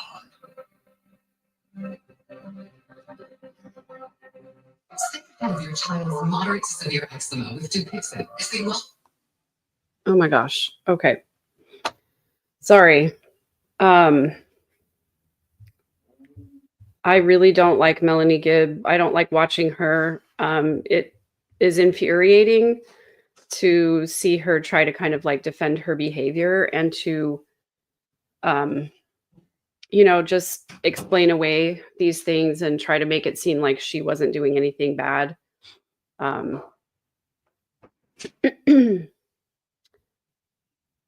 Yeah. Anyway, just looking back through comments for questions, you guys, it is frustrating. It is infuriating. The trial is going to be a mess. It's going to be more of this. Also, though, I really think that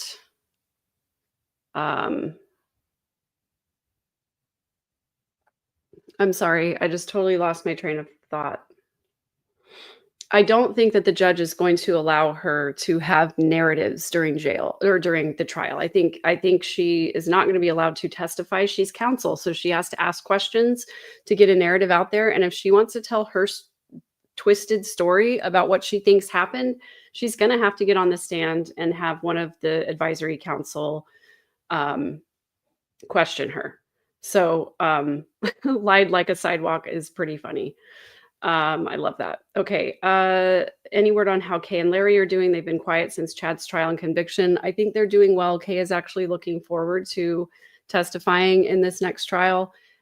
She seems pretty fired up. I haven't talked to them in a while, but I will be in touch with them prior to the trial and spend some time with them in Arizona as much as I can as well. Do you know if Lori's mother and sister, some are still support her or believe in her? They were at her last hearing. As far as supporting her, believing her, I don't think that Summer supports her or believes her, but they're there. You know, this is the first time that Janice has showed up in court. So it'll be interesting to see if she's actually going to show up in court every day. It's eye-opening from the standpoint of, you know, we finally get to really see Lori's personality. This is how she really is. She is a liar.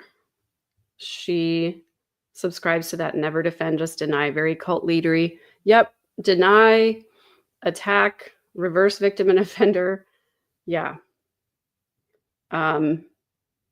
She has all of those narcissistic tactics down. So just scanning again for questions. Thank you guys for being here with me. I really appreciate it.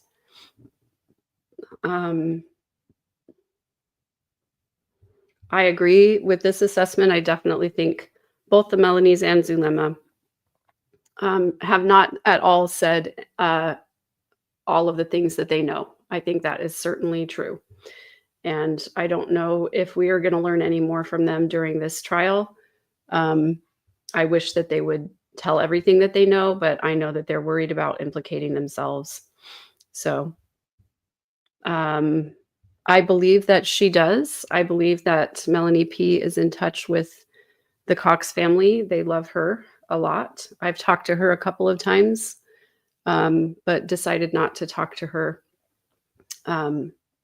after Chad's trial. Haven't talked to her since then, I believe. So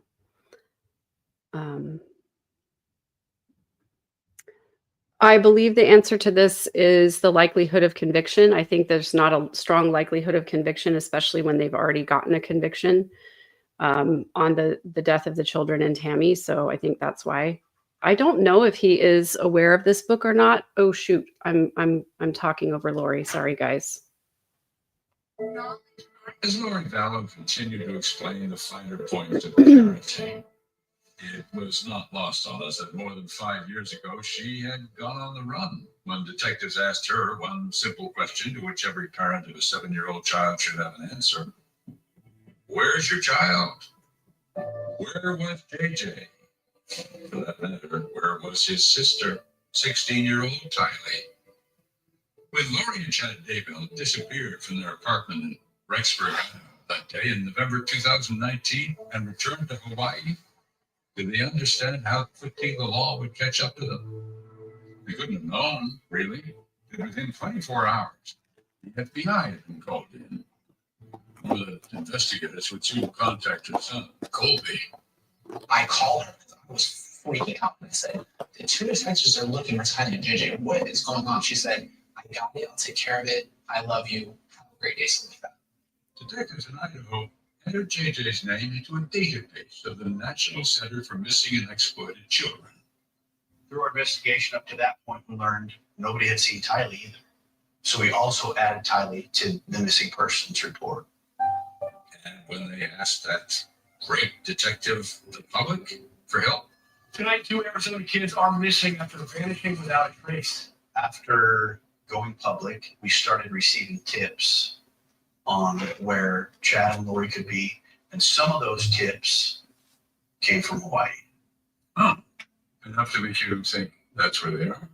We were able to confirm that through cell phone data. Okay. From Lori and Chad. Yeah. But were the children with them? Were they being kept somewhere else?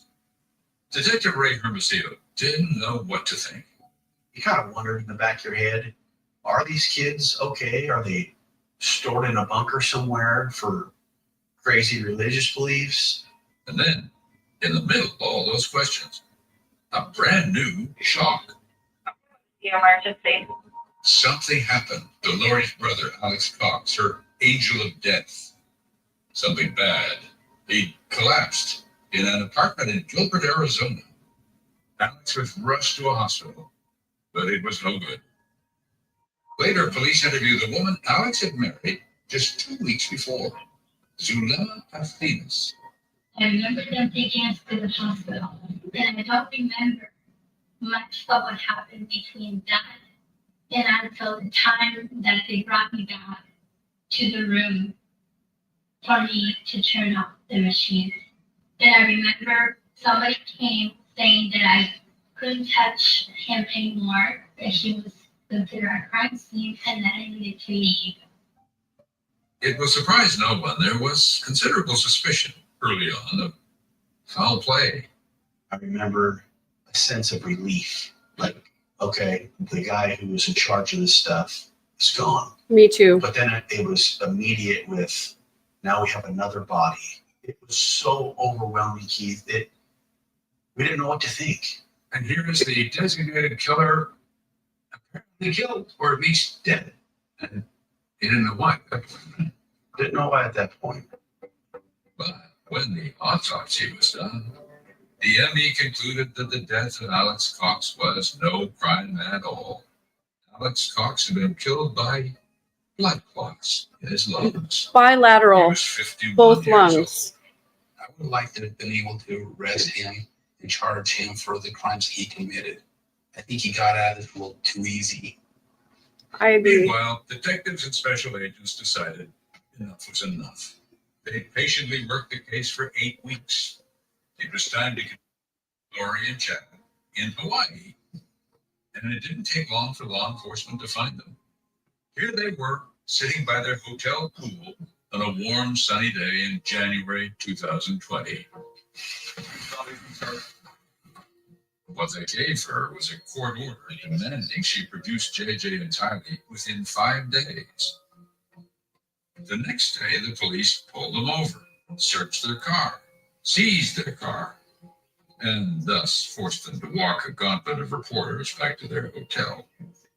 Reporters including our NBC News consultant, Nate Eaton. Did you do something to your children? Are your children still alive? Are you guys innocent of any crimes? Have you committed any crimes? But 4 weeks later, Lori still hadn't produced the children, and so she was arrested and flown back to Idaho. Welcome back, Lori. All right. Her first court appearance filled the room, the hallways, the streets outside with victorious Pittsburgh. But she still wouldn't answer the question. Where are those kids? I remember walking out of the court at that time and talking with some guys. I'm like, these kids they're not alive. We're not looking for bodies. Indeed, they were. Hundreds of agents and officers have been working the case in multiple states for months, combing through every electronic device ever attached to Lori, Chad, Alex, and the others. It had to be done manually. And in the end, the search for the children would come down to one unlikely text message containing one odd word. You can't do a keyword search. And if we did a keyword search, raccoon certainly wouldn't have been a keyword that we were looking for.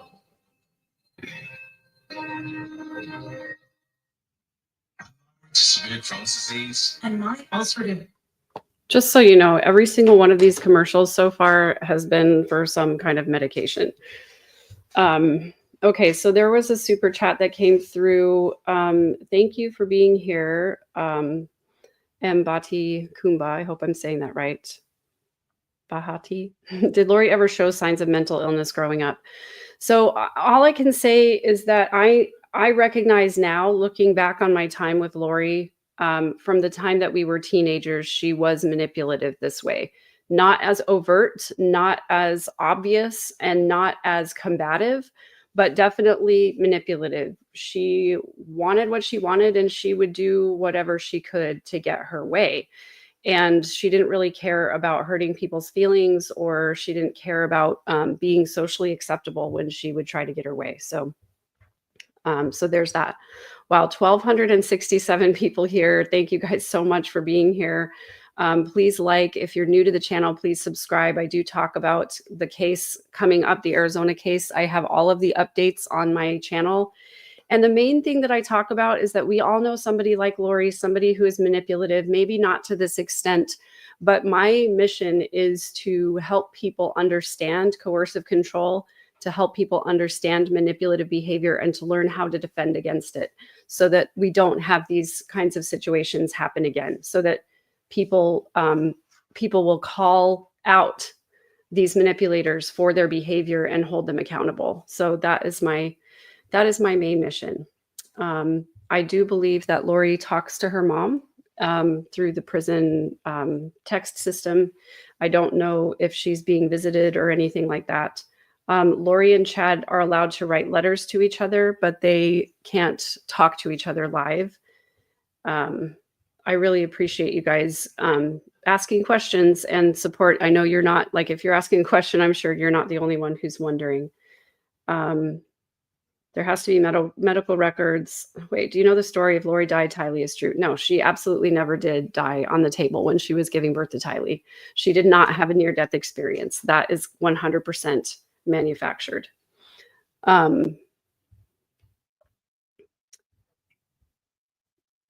So thank you guys for being here. I'm just trying to scan for question marks just to make sure that I don't miss your questions. Thank you guys so much for being here. If you are new, please subscribe. I am going to go over all of the trial stuff. I do have all the episodes lives on my channel. The next status conference is on Tuesday. I'll be going live for that, reading the live tweets from the status conference hearing and giving you all the updates on it. And yeah, that's coming up on Tuesday at 8:30 a.m. Arizona time, which is 9:30 my time. So I am giving all the updates about the trial, and also I will be there as much as I possibly can. So thank you guys for being here. Tylee's very smart, very sassy. She knows how to push your buttons. She knows what to say. I was able to be very peaceful with Tylee. I was able to be patient with Tylee because I watched her suffer so much. Okay. And I knew she was not going to live forever. Because you know that you can die of pancreatitis anytime you have it. Of course, yes. As I listened patiently to Lori Vallow's long and winding discourse about her daughter Tylee, my mind kept going to those strange days in the spring of 2020 when details emerged about the search for Tylee and JJ. Over the previous 6 months, thousands of man-hours had gone into the investigation. Searches of Google, Amazon, Facebook accounts, phone calls, text messages, geolocations for Lori, Chad, and Alex. Just to give you an idea, one of the phones had 54,000 text messages in it. Wow. Yeah, so it's days and weeks and months of just hard, detailed, investigative work. All that work painted a picture, confirming the September 8th, 2019 trip to Yellowstone and revealing that Tylee must have been killed when they returned home that very night. We have geolocation that Alex was in Lori's residence the night we believe Tylee was killed. Early morning hours. And then a sharp-eyed FBI analyst found the text that broke the case. It was sent later that same morning, 10:53 a.m. from Chad to his wife, Tammy. It read, quote, "Well, I've had an interesting morning. I thought I should burn all of the limb debris by the fire pit before it got too soaked by the coming storms. While I did so, I spotted a big raccoon along the fence. I hurried and got my gun, and he was still walking along. I got close enough that one shot did the trick. He is now in our pet cemetery. Fun times," end quote. What that text message did for us is that it represented a communication from Chad Daybell to his wife Tammy to explain why he was burning and digging on the property on that date. When in fact investigators felt sure they'd been burning and burying Tylee. And ultimately, we're able to piece all of these critical things together into an affidavit and seek a search warrant for the property. The date was June 9th, 2020, 9 months since the kids disappeared. Ron Ball, Ray Hermosillo, and their teams drove out to Chad's property, a nearly 4-acre lot a few miles from Rexford. They woke up Chad and served him with a search warrant. And I said, you know what? We're going to see if these kids are here. Based on his expression when he's sitting there reading that search warrant, there's going to be some type of change of behavior. Watson? No. I just remember looking at Ron like, are we in the wrong spot again? The detective may have felt differently if he'd heard the tension in Chad's voice when Lori called him from jail that same morning. No. So there's certain things. Chad was right to be worried. The FBI's evidence response team zeroed in on 2 places where Alex's cell phone spent time hours after Tylee and JJ disappeared. Under a tree, searchers soon found ground that had clearly been disturbed. There's about maybe a 4x2 section that didn't fit. Evidence techs removed a layer of white rocks. There's some boards underneath the white rocks. And as soon as those boards were removed, you can see the difference in soil. And you can see a round piece of plastic. And then they cut into that black plastic. And then you can see brown human hair. That whole experience had to be just, I mean, that lives with you even now, doesn't it? Absolutely. It was, of course, the body of 7-year-old JJ Vallow, still dressed in the red pajamas he was last seen in, a plastic bag over his head, duct tape over his mouth. The ME said he'd been asphyxiated. That was a very emotional moment. Did a number on you. Yeah, those are memories that, don't go away. They found Tylee 25 to 30 yards away. It was Tylee who was burned, her body dismembered. Chad, who'd been watching all this, suddenly got in his car, started driving away. So they kept chasing down the road just a little ways, and he pulled over and then went and pulled him out of the car, detained him. So I asked, do you want me to tell your kids anything? He says, no, I already told them I'd probably go into jail today. Oh, well, you're right. They put Chad and Lori in separate jails and gave them separate trials. Chad for 3 counts of murder for killing Tammy, JJ, and Tylee, and for several counts of conspiracy to murder and insurance fraud. Lori faced 2 counts of first-degree murder, JJ and Tylee, conspiracy to murder Tammy, and grand theft. Madison County Prosecuting Attorney Rob Wood.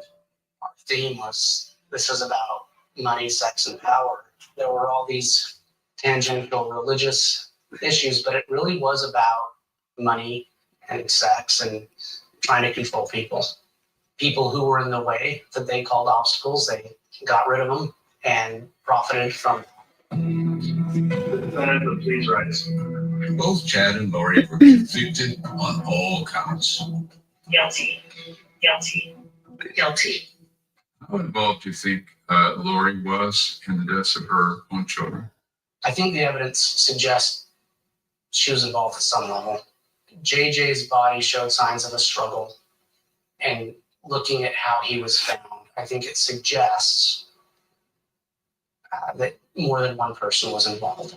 And Tylee, I would tend to think it was probably a 2-person thing. The jury sentenced Chad Daybell to death. The defendant would be sentenced to death on those counts. And Lori?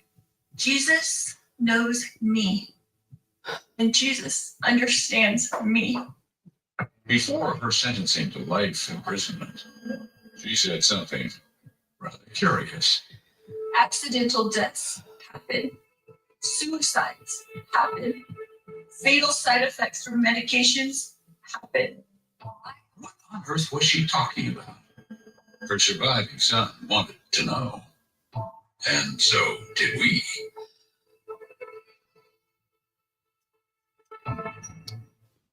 I was bold. Okay, that's the hard part. I'm never not going to get emotional when I think about the day that the kids were found. So it's just hard. I'm glad you guys are here. Thank you.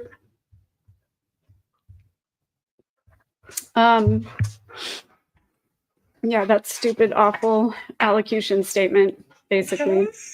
Sorry for the dog noises, you guys. I know it bothers some of you. They when they know that I'm upset, they get activated. So, sorry. Okay.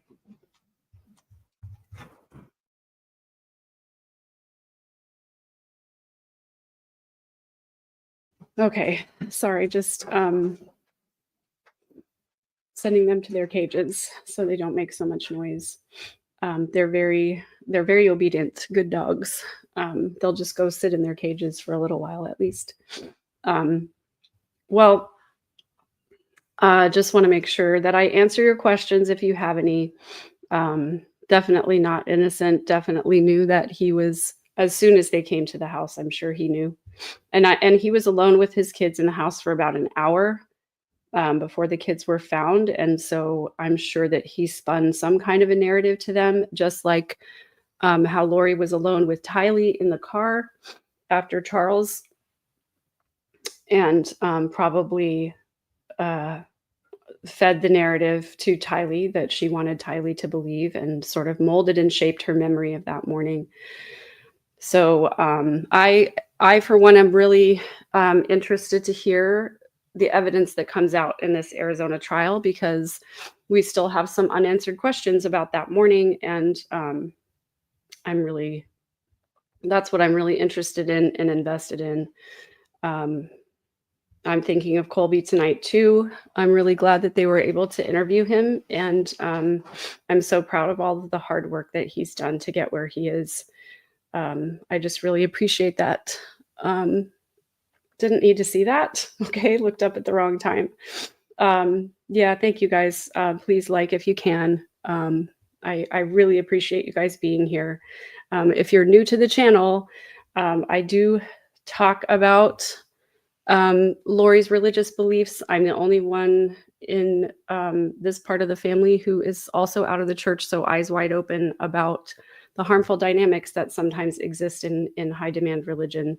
And I know some of my other cousins are out as well, cousins that are younger than me.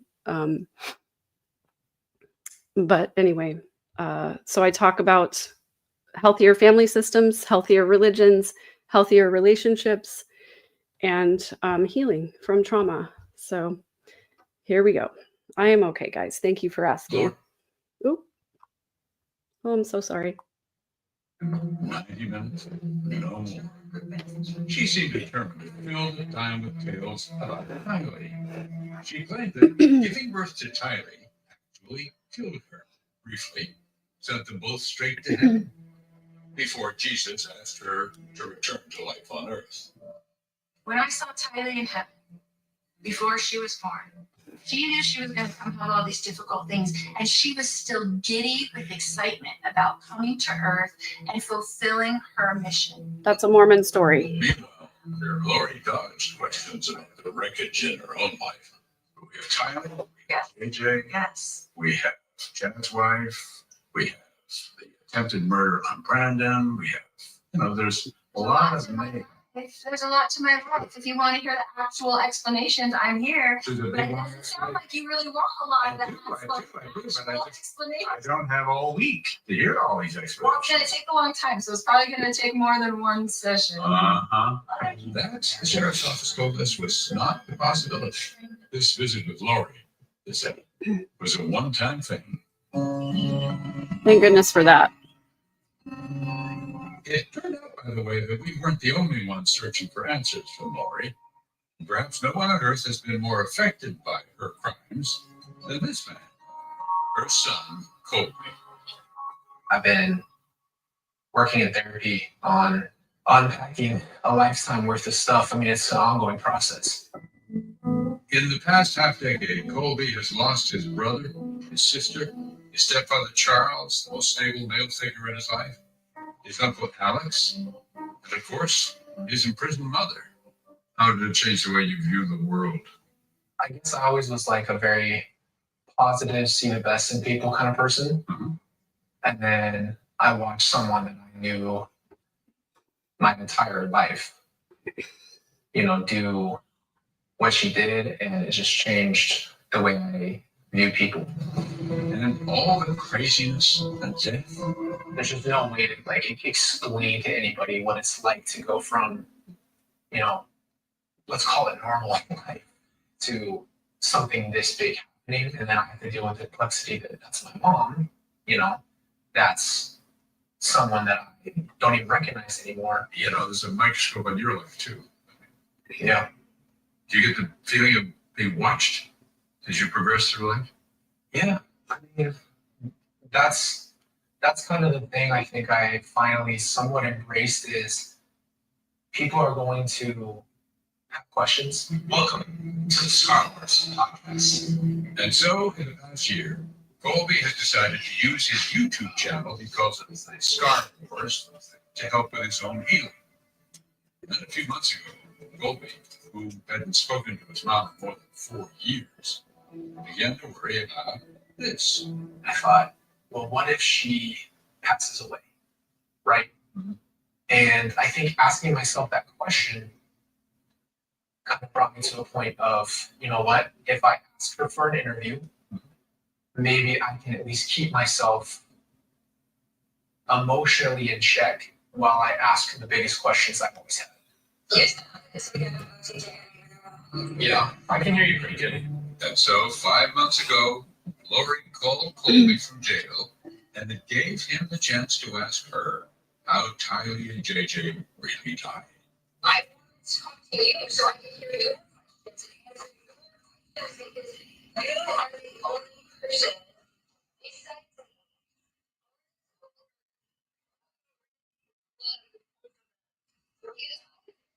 But then, Lori spun a story which investigators have told us simply could not have happened based on the evidence. It was evening, she told Colby, and she asked Tylee to put JJ to bed.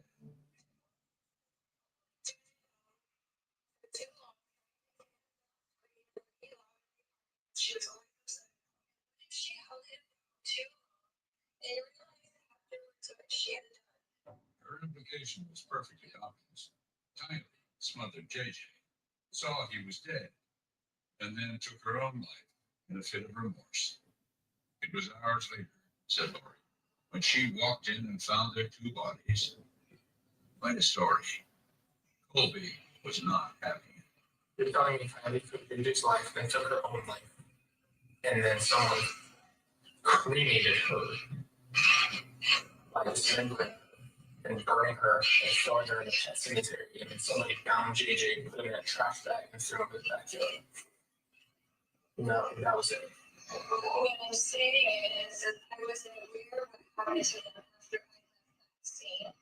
You're saying someone else took care of the situation. Someone else, only Alex and or Chad. And somehow so Tylee's fault. Yeah, it must be nice and easy to blame my dead little sister, right? Yeah. Must be really convenient for her. Did you believe any of that stuff? Absolutely not. All BS. That's all lies. None of it ever added up. And so Colby made the decision to tell his mom his truth. This situation does put us at odds. And I can't sit here and say that I agree with you. I don't even really understand where this side's coming from. I don't wish pain or anything on you. I have no malice. Zero. And I do 100% forgive you. I forgive you. But you and I can't even do it for each other's lives. Because I don't feel like I know you anymore. It is my mission, and my mission will be revealed. Including you. And I just want you to know. Because they told you so. I'm just going to say it. And after, Colby spoke directly to his viewers. My sister did not kill my brother. She did it. Put it on her. It's so unfair.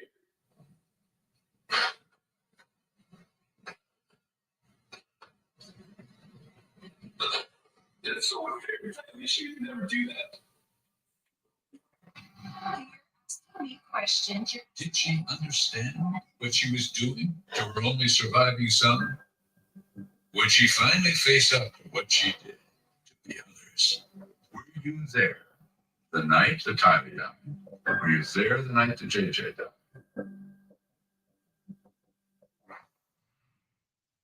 The darkness of bipolar depression made me. Okay. So that's always going to be hard for me listening to Lori be so manipulative and so dismissive and to blame everything on Tylee. I just, that's something that's really hard for me. And to think about everything that Colby has been through, and that he still is having to endure her ridiculous delusion is really, really difficult. So thank you guys for being here. I really appreciate it. It's so important to me that that the truth get told about Lori. Thank you so much. I appreciate you guys being here and supporting. And thank you for this, Carmela. Very kind of you. And I'm just trying to make sure that I see comments and answer them if possible. I think both. I do think both for sure. Mentally ill and evil. Yep. Yes. I love Joel. I love what he says. Dog friendly. Thank you so much for this, Dorel Kynaston. I don't know if I'm saying that right. Yeah, I definitely am going to have a little treat after this is over. Just you guys being here is so helpful. I really appreciate it. I also do one-on-one coaching. I have an e-course on recognizing manipulation and control. If you want to go to my website at third-verse.com, you can sign up for those things. And if you want to financially support my podcast, this is my full-time job. I do have a Venmo, and I also have a community, which I should always have this ready, but for some reason, I'm just not very good at it. I should always have this link ready to share, and I will share it with you if I can find it. Dang it, I'm having a hard time. I wish I had planned in advance a little bit some of this stuff. So I don't have the link right now, but I'll look for it during the next break and see if I can find it. So just looking again for some questions. Yeah, so Lori has always been super manipulative, and I think she always has had narcissistic traits. So I started recognizing that manipulation when she was a teenager. She's smart because she's quick-witted. She's able to really understand how to manipulate the situation. And I think that's the intelligence that Keith is talking about. Not that she's book smart necessarily, but that she is, she knows how to manipulate people. So thank you so much. I appreciate this. I appreciate everyone who is supporting. Thank you, Marjorie. Mix Funky, always appreciate your humor. It's always good to have a little levity during these crazy times when we have to listen to Lori's BS. Yeah, never let the truth get in the way of a good story. I think that's how Lori sees it. Yeah, I have a episode on my channel where I talk about Lori's phone call and point out all of her manipulation. So you can find that on my YouTube channel as well. My job Attitude. is that not what you wanted to hear? Attitude here You're calling me a coward?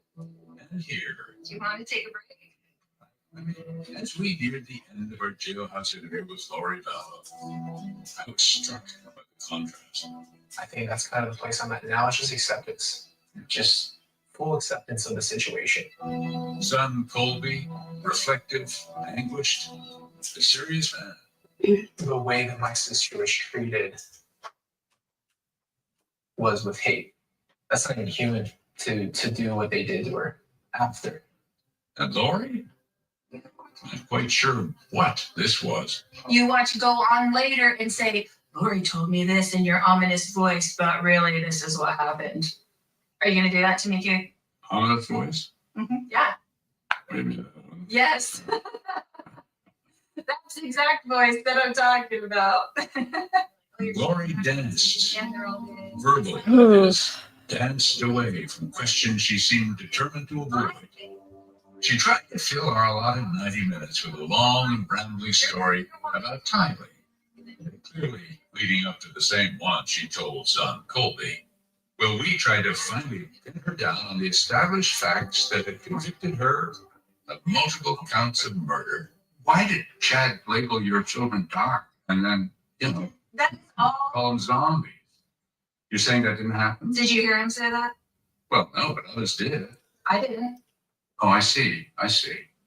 But that would be a pattern. He would label people dark, and then they would either die or somebody may have an attempt on their life.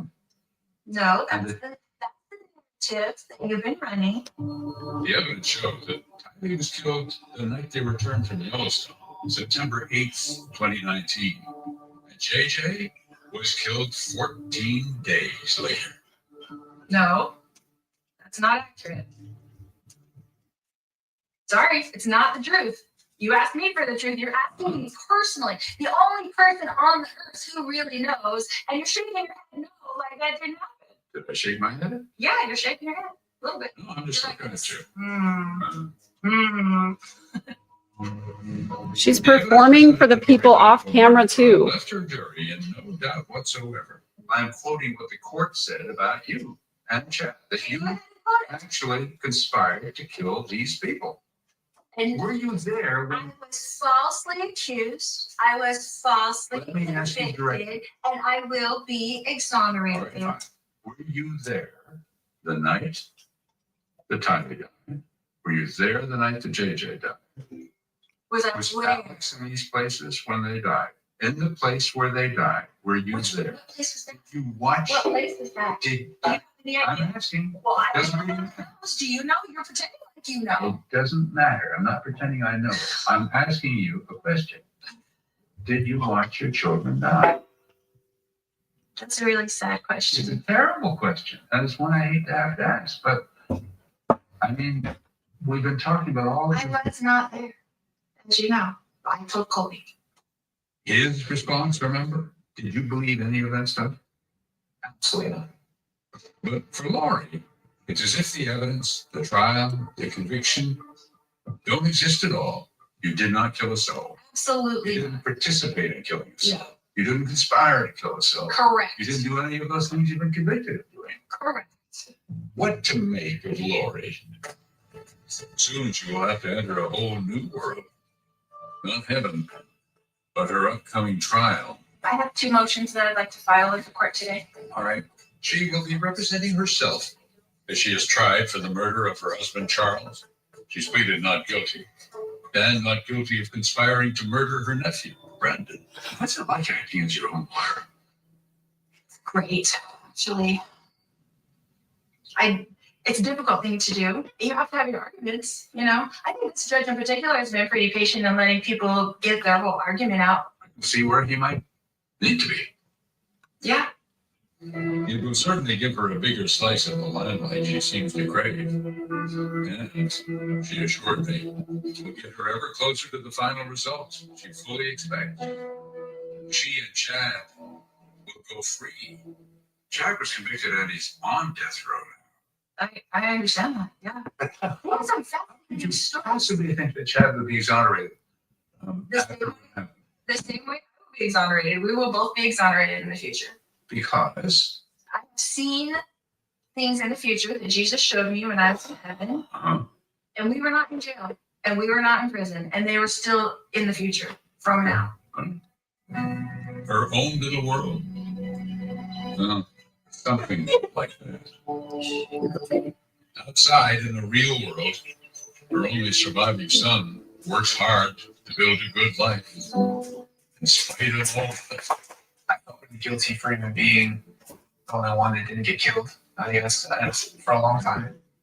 I mean, you try to put a brave face on, you try to be there for your kids, you try to make it about them, but there's always a loneliness there.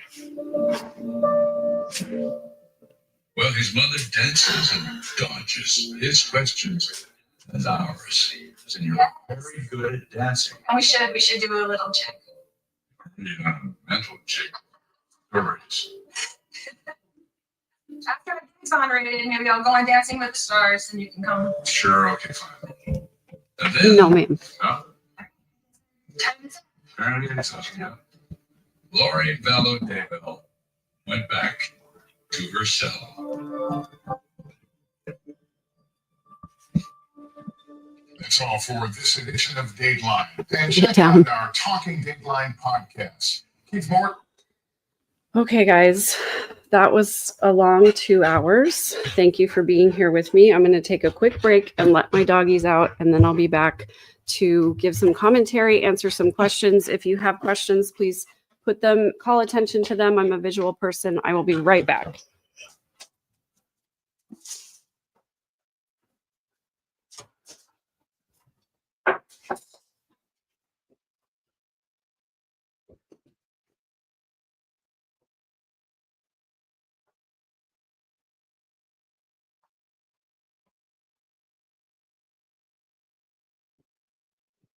Okay, we did it. We made it all the way through. I'm so grateful to those of you who are here. Thank you for being here with me. Thank you for enduring that with me. I know it was not easy. Definitely wasn't easy for me. I'm sure it wasn't easy for a lot of you too. I'm just always so grateful for the people who care so much about this case and who care about the kids and the justice for Charles and Tammy, Tylee, JJ, Brandon, and I believe, in my opinion, Joe as well. I really do appreciate you guys being here. Looking just real quick for any questions that came in during that last little segment. And then I have a few starred that I'm going to get to. I'm going to star these questions that I see coming up here. And then if you have more questions, I'll be able to actually watch the chat now, now that the show is over. Thank you for this, Miss Mojo. Yeah, she was very upset. You could tell she was angry about being pushed back on.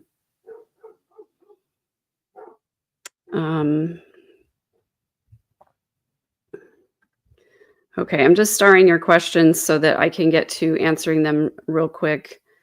And then I'm just going to give, like right here at the beginning, I'm just going to just give my overall take, my, first impression. Thanks, Dom's mom, for being a member for 8 months. I appreciate you. If you're new to the channel, thank you for being here. I'm Megan Connor. I'm Lori Vallow's first cousin. We spent summers together as kids, and I actually lived with her and Adam in Austin for a short amount of time after I graduated from high school, and I apologize for my redness of the face. And she was actually a bridesmaid at my wedding, and we were pretty close until she started divorce proceedings with Joe Ryan. So I'll get to the reasoning for all of that. And then, yeah, just starring some comments, guys, that I think are relevant and pertinent, that everybody's probably going to want to hear something. So I appreciate you guys being here. Thank you so much for this super sticker. Jesus said they weren't in jail. LOL, she just proved to herself Jesus isn't involved. Yeah.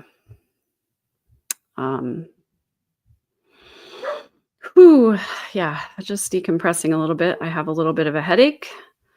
I think what I'm going to do is, after I finish giving my thoughts and answering questions, I'm probably going to delete the portion of the video where the audio is audible from the episode, because I really don't want to get a copyright problem, because this is definitely my livelihood, and if I lose my channel, it's going to be bad. So, okay. I think that I have starred everything. I'm going to take a second.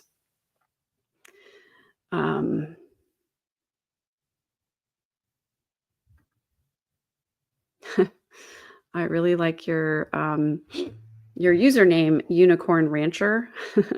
I appreciate you guys being here. I really do. This has been hard for me, and having you guys here, this beautiful community of beautiful humans, makes me feel better about everything that I'm having to go through. I'm sorry, my camera angle is a little off because I tried to show the TV before. So thanks for being here, Mix Funky. Always love to see you, and your humor is always appreciated. So appreciate it. Okay, so I'm just going to give just some final thoughts here, or my overall impressions. I went into this really prepared to hear Lori's story once again about blaming Tylee for the deaths of the kids. And I'm going to turn this off because it is distracting me. I watched the couple of interviews that Keith Morrison did after interviewing Lori, and he talked extensively about how the interview went and sort of what we could expect. And so I went into this knowing pretty much that this is how it was going to go. So for that, I was prepared. There were some things I was not prepared for. There were definitely some new things in here that I didn't know before, that I hadn't seen before. Some of the detective interviews, they mentioned a few things that I hadn't heard before, but I did follow Lori's case very closely, her trial. I listened to all of the trial audio, and oh, thank you so much, KJ. That's so kind of you. I really appreciate that. Thank you.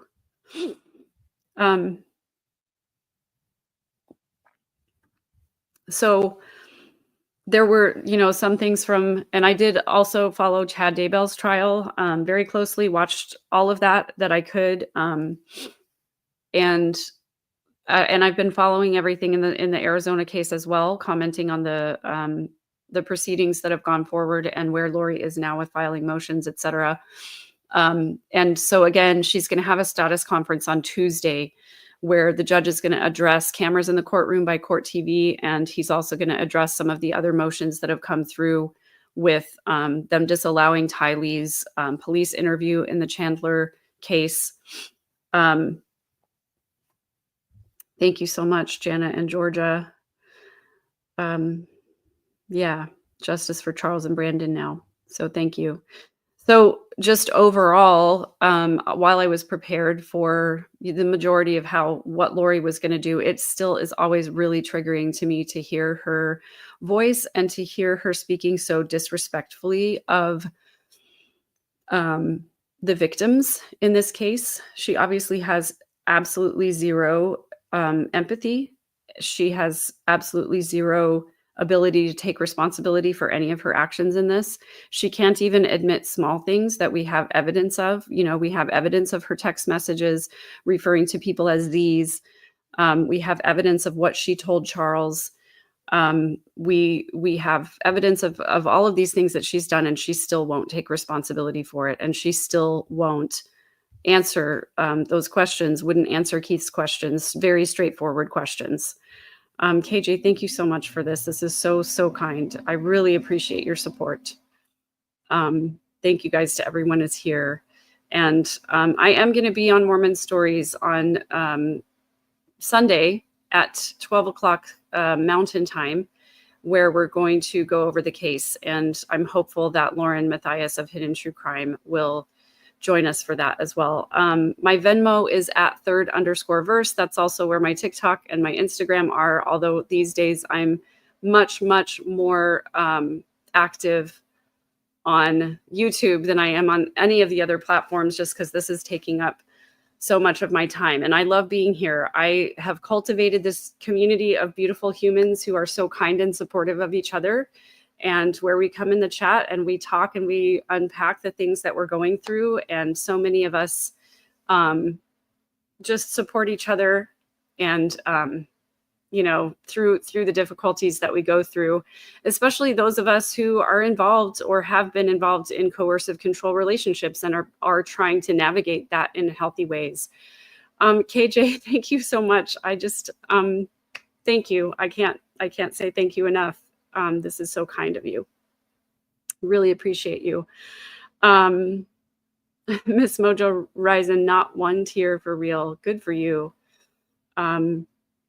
So glad that you're doing well. Hey, thanks for this, Salt and Pepper. That's really kind of you to put that in there. I have had, some great mods come and go. They're not always available.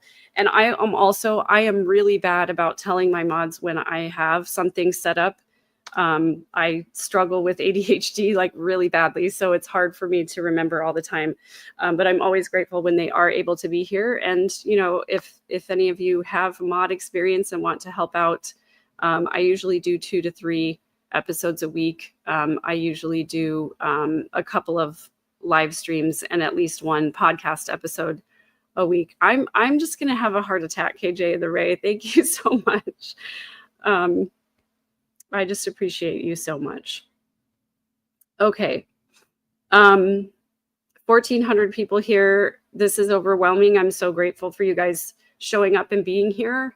I'm so grateful that you care this much about justice for the kids and for Charles and for Brandon. I'm going to go through now and get to some of the questions that I saw starred. I'm going to try to continue to star questions as I see them come in.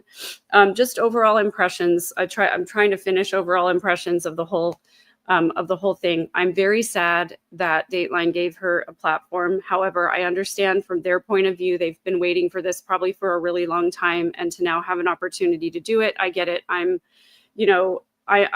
out here making content about Lori too, so I can understand if they need to take advantage of the things that they can. And I'm grateful that Keith said that he's not going to give her any more of a platform. That makes me feel really, really good. I think her trial is going to be really difficult to watch just because we're going to have to listen to more of that, more of her grandstanding and more of her craziness and just blaming things on other people and obviously not taking responsibility for her stuff. So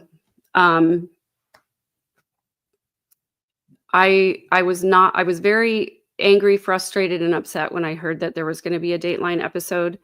I'm glad that I'm here though to unpack it with you guys and to help all of us kind of understand where she is with her mentality right now and all of the manipulation that she has been perpetrating on all of us. I want to call these things out. Thank you so much, Stephen. Thank you. It was good to meet you this last weekend. I appreciate you being here. Okay, so now I'm going to answer some questions. Like I said that I was going to. I'm sad that we had to endure a Dateline episode with her, but I'm glad that it's over with, and I'm glad it gave us a chance to answer some things and to know where her mind is at. It's good to know that she still is in her delusion, and that I think is not going to play in her favor for her trial. I think a jury is not going to want to put up with that, and I think she's going to be convicted. So Ali asks, what kind of work did you do before this? I was a choir teacher, a voice teacher, an opera singer for about 20 years. And then I worked for a fuel supply company. I was an executive at a fuel supply company before getting fired in July. That's a story in and of itself. But I started my podcast back in April. Just as a way to do something that felt fulfilling to me, because as a teacher, I felt like I was contributing to society. I felt like I was making children's lives better. I was a high school choir teacher. And when I went to that other job, I kind of lost that piece of making a difference in the world. And so this podcast was a way for me to kind of do that. My podcast is called The Midlife Revolution because it's about making small changes that end up changing everything. And I love the work of hearing people's stories and hopefully helping people by sharing my experiences. And so it's been really fulfilling, and I've really loved that. So thanks for that question. I think they've got highlighting stuff in jail that they can do. They have some kind of peroxide situation or something like that. Leslie Holt, thank you so much for this. Thank you. Thank you. This is so kind. Janelle, thanks for saying that. I do still sing sometimes, mainly on my in my little community, which here's the link to my community. It is $14.99 a month. And it's just a way for me to connect with beautiful human beings. And when you join the community, you get to drive the content. So if you want singing, you get singing. If you want piano playing, you get piano playing. If you want deep dives and rabbit holes, that's what you get. So there's the link to my community. If anyone's interested in extra bonus content behind the scenes, I talk a lot about cooking and nutrition and other things that I'm passionate about besides this. So anyway,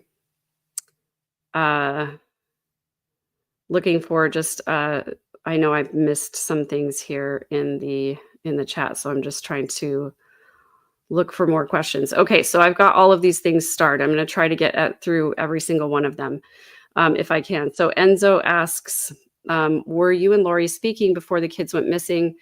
Not really. When she started divorce proceedings with Joe Ryan and she was accusing Joe of SA the kids, I had some really difficult feelings come up because I hadn't dealt with my own childhood SA yet. And I didn't know what to believe. And Lori was always trying to manipulate the narrative. And she would do this discard where she would tell everyone in the family, don't talk to this person anymore.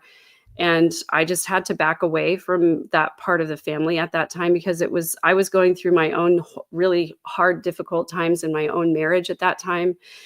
And I couldn't handle all of that extra stuff. So I really backed away from the family and I just kept touch on social media.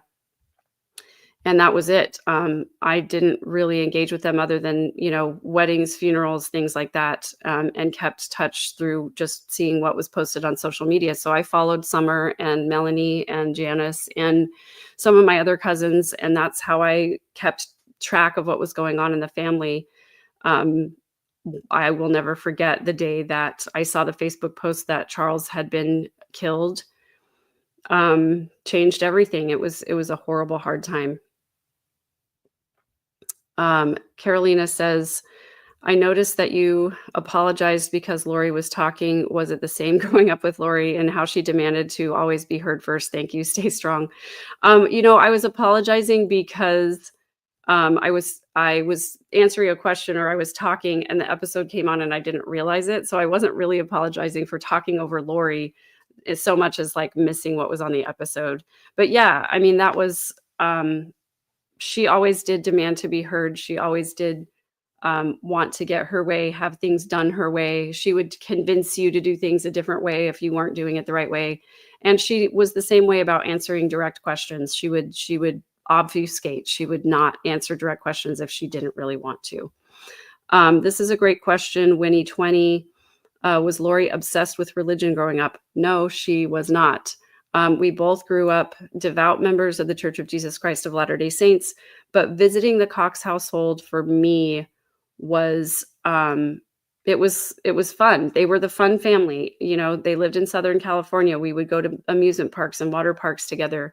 They had more money than we did. They weren't as strict with the Mormon rules, and they had a pool, and it was just fun to be at their house. So no, Lori was not a strict, devout Mormon growing up. And so when I heard about 2015, 2016 or so, that all the family was reading these near-death experience books, and I was too. I was really interested in it too at the time because I was a faithful member of the church at that time as well. I just thought that it was really odd when I heard sometime around 2018-ish or so, 17, 18. So I separated from my husband in February of 2017. And the next few years were really, really difficult for me. So I didn't pay a lot of attention to what was going on in the family. But I think somewhere around early 2018, when I saw a post from Janice that Lori was going to the temple every single day, that's obsessive. Most good Mormons go once a month to the temple because it's different than a church service. And so I thought that was very odd. When I heard that about Lori, that was the very first time that I had ever heard about her being more religious than normal. So no, growing up, she was not what I would consider to be devout. Shasta asks, do you think it would be worth legislation to require a person to complete a psychic evaluation before, I think you mean psychiatric evaluation, before being able to prosecute for themselves? Well, the Judge Boreski did a really good job of questioning Lori before he allowed her to testify or to represent herself. She passed her mental fitness evaluation, which just meant she's competent to stand trial. She understands the charges and she's participating in her own defense. I think most of the criminals that we've ever seen represent themselves have some kind of mental illness or some kind of delusional disorder of some kind. So I don't think necessarily that is going to prevent someone. It is a right. It's a constitutional right to represent yourself if you want to. Is it wise? No. All the attorneys that I've talked to have said that's a really dumb idea. So it's not advisable. But there again, you heard Lori during the episode say she did not like the way that her other attorneys handled the case. It's great being her own attorney. She loves it. And she thinks that the judge is being really lenient with her. I actually think the judge is holding her feet to the fire. He questioned her about her legal experience and said, do you have any trial experience? And she said, oh, yes, I've been involved in court cases. And he said, well, are you talking about your divorce case? And she said, yes, and a criminal case, as if the judge doesn't know she's been convicted in Idaho already. So is it wise? No. Is it smart? No. Do you have to be mentally competent? Yes, you have to be competent, but remember, competency only says those two things. She is still delusional. She does still have hyper religiosity and whatever else she's been diagnosed with. So, if she gets too far off sides, in the weeds, the judge is going to order her to have counsel restored. So he's not going to put up with her BS. He's a very no nonsense judge. So the more I answer questions, the more I miss things in the chat. So just going to scan through here to look for other questions. And I'm so sorry that I can't look at everything and read everything that's coming through. But I really appreciate you being here. I appreciate the support. If you're new to the channel, I would love you for you to subscribe. That'd be awesome. I am going to cover everything in the Arizona trial as much as possible. And this is a good point. KJ and the Ray, all her emotions so far have been denied, and her status conference on Tuesday, we'll see what else is said. Okay, going back to questions now. Does she believe this, or she knows reality? I think she believes it. I think she very, very strongly believes what she's been saying. She believes she's an exalted being. She believes she and Chad are going to be exonerated. She believes they haven't done anything wrong.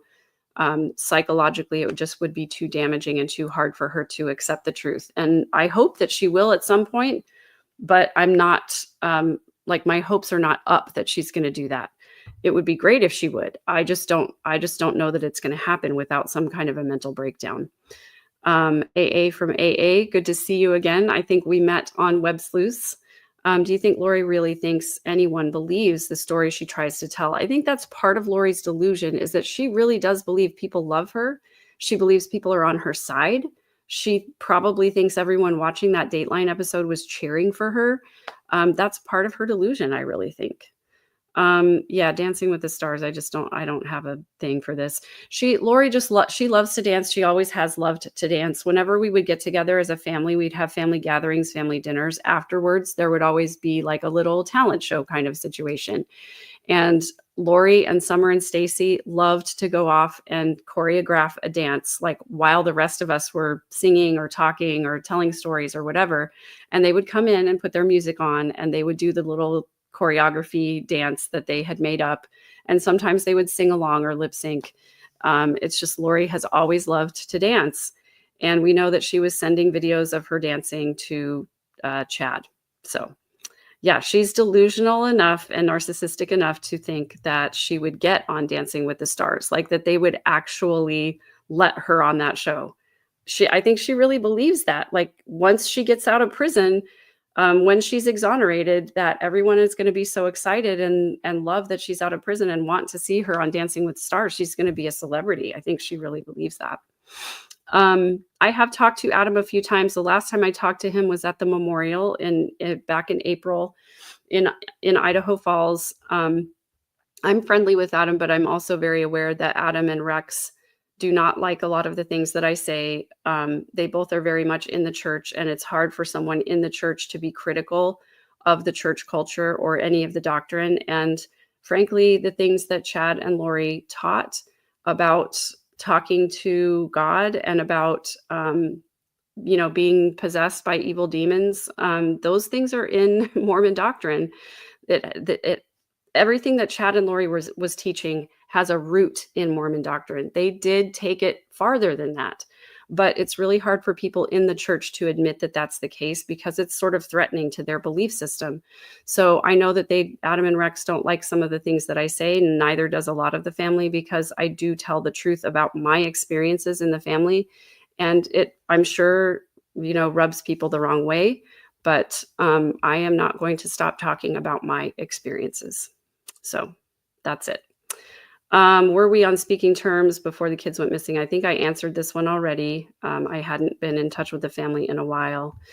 What are your thoughts on Lori's mom and sister being at her recent court hearing, seeing her represent herself? Isn't that like a reward? That's a great question. I'm going to think about that for a second while I let the dogs in. Give me about 15 seconds. Thank you. Thanks for being here.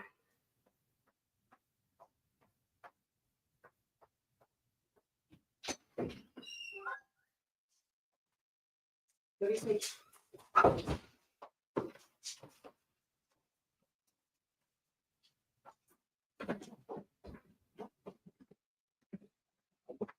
Good girl.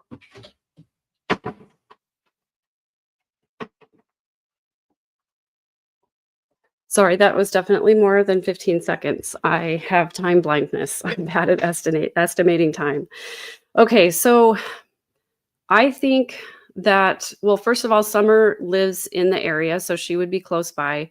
Janice does not, so she would have had to travel to go to Lori's hearing. And I'm not really sure what their motivations are, obviously, for showing up. However, I think I'm trying to put myself in this horrible position of having a child who is on trial. I think I would go. I think I would go just to be the moral support of, like, I'm so sorry that this is happening. I'm so sorry that you're guilty, but I'm still your mom, so maybe that's it. I can hope that that's it.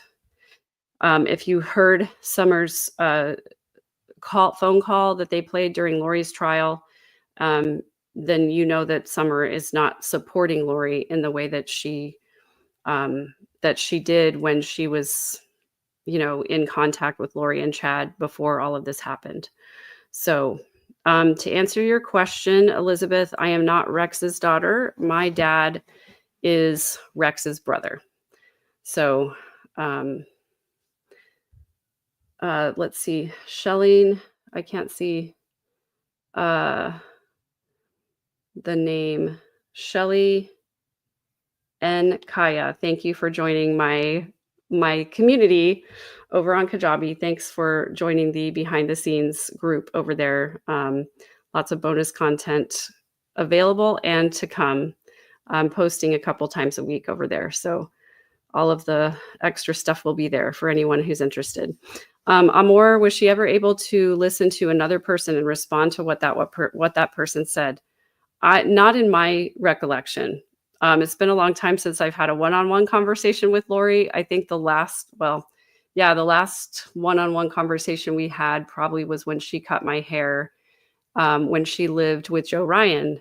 She had a little hair studio there, and I actually did a video about it just a couple months ago.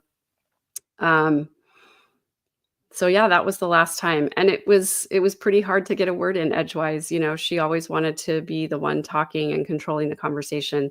I don't think she ever really asked about, my life or what was going on with my life. She would ask me about my hair, but that was about it. She would be horrified to see that I came onto a live stream with no makeup and no hair done. She would be like, "What are you doing, Megan? You can't just look at this. I washed my hair and brushed it today, but I didn't even curl it or anything." How shocking and scandalous. Okay, I'm missing lots of stuff in the chat, I realize, so I'm coming back to the chat to look for questions to star. So thank you for calling attention to your questions, because it's hard for me to see. I hope not. I certainly hope not. Okay, starring some of these questions. Okay, so Young Black Economist, good to see you. So many of you guys who are friends of the channel. It's great to see all these familiar names. I really appreciate you guys being here. I'm sorry that I can't greet each of you by name and read every single comment, but I will go back and read these afterwards. So I really appreciate you guys being here. Thank you so much. So kind. Let's see. Jenny figures stuff out. When did you know the kids were missing? I found out just like the rest of you guys, honestly.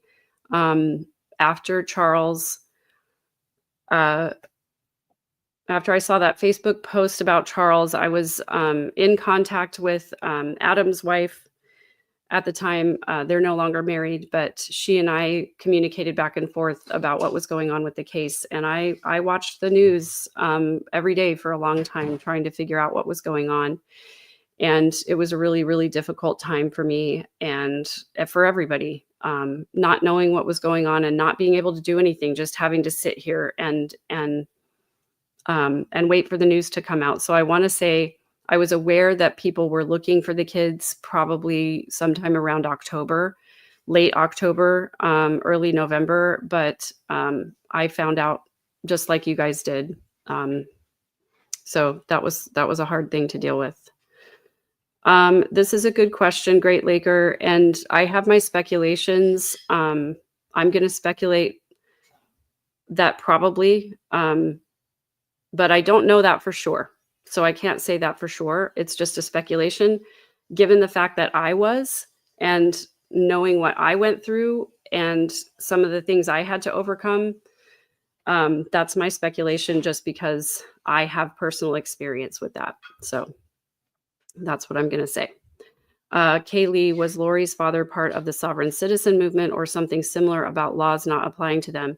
I don't know for sure if he was a sovereign citizen necessarily, but I do know that he sued the federal government, claiming that the IRS was an illegal organization and that nobody should have to pay taxes. And he did serve prison time for tax evasion. So that's pretty much how he feels about the government. So there's that. Melanie Sherman says, how can she possibly say she doesn't want cameras when she just did the Dateline interview on camera? The thing is, yes, Lori wants cameras, but she also wants control.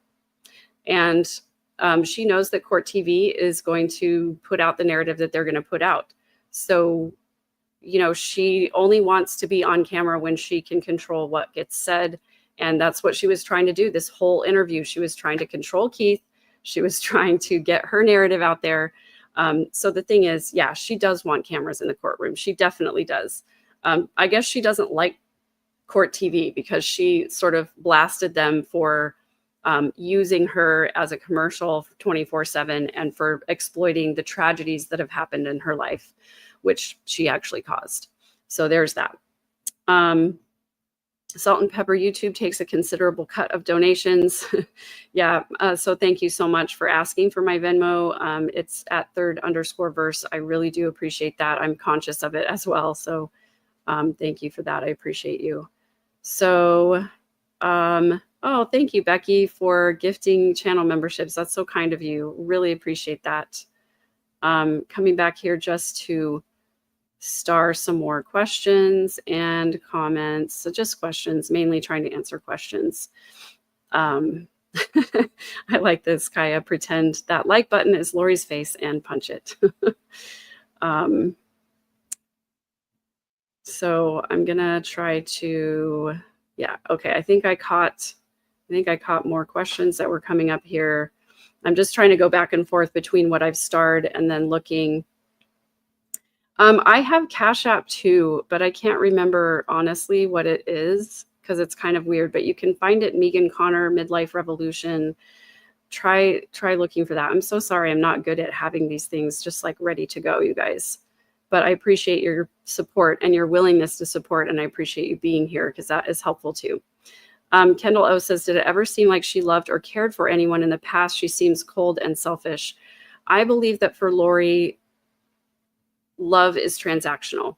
I don't believe that she loves the way that you and I love, or that healthy people love. I don't believe that she has feelings of empathy and kindness and respect and admiration for people. I just don't think she has. I don't think she's capable of that. I think she's only capable of viewing relationships as transactional, like as in she gets something out of it.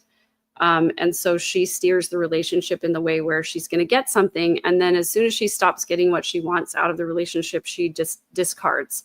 And I think that's why she ended up with 5 husbands, because she would use somebody for as long as they were useful and then discard them. She definitely did that to me when we lived in our apartment together in Austin. It was actually Adam's apartment, and Lori lived there, and I lived there for just a couple of months during the summer, between when I was graduating from high school and when I was moving to San Antonio to be with my parents and to go to college. So definitely very selfish. Anne-Marie Thompson says, I know Lori was a hairdresser, but other than that, did she ever work a regular job? It seems as if she just sponged off people her entire life by getting by with her fading looks. She seems so shallow. So when I lived in Austin with Lori, she was working at a tanning salon, and she got me a job there too. So we used to sell tanning salon memberships and run the tanning salon together. And that was, I'm glad that time in my life is over, and that was very short. But I don't think she ever did have a job other than being a hairdresser. So yeah, that was pretty much it. Stephen, oh, I already said this. Thank you for this. Appreciate you. Are they going to air the Arizona trial? There is a motion before the court right now about cameras in the courtroom. As of right now, Fox 10 Phoenix has a pool camera in the courtroom, which means they can record the hearings, but they can't live stream it or broadcast it while it's going on. So what they have to do is then wait for approval from the court to edit anything out where they might have inadvertently picked up anything that they weren't supposed to. And then they post it, an hour or so later. So what I've been doing on my channel is going live while the hearing is on, reading Justin Lum's summary of what's happening in the courtroom real time, and then posting the hearing on my channel after it happens.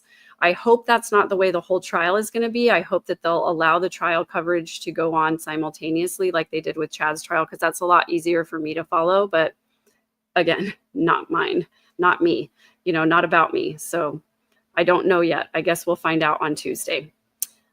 Sumi asks, did Lori shut out people who held her feet to the fire? Absolutely. I think she did not like anybody who challenged her or questioned her. Upside Down says, Megan, do you think the deaths started with Joe or before that? I think that the death started with their sister Stacy in 1998. That's my opinion, but I was there. So that's what I think. Regina says, were Lori and Alex sexually inappropriate with each other?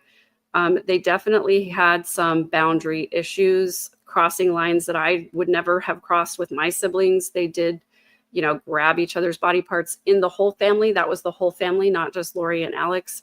And they were awfully, suggestive with each other, joking about those kind of things, simulating things. If you've listened to the phone call from Alex's former wife, he was only married to her for a short time, but she certainly thought there were inappropriate things going on.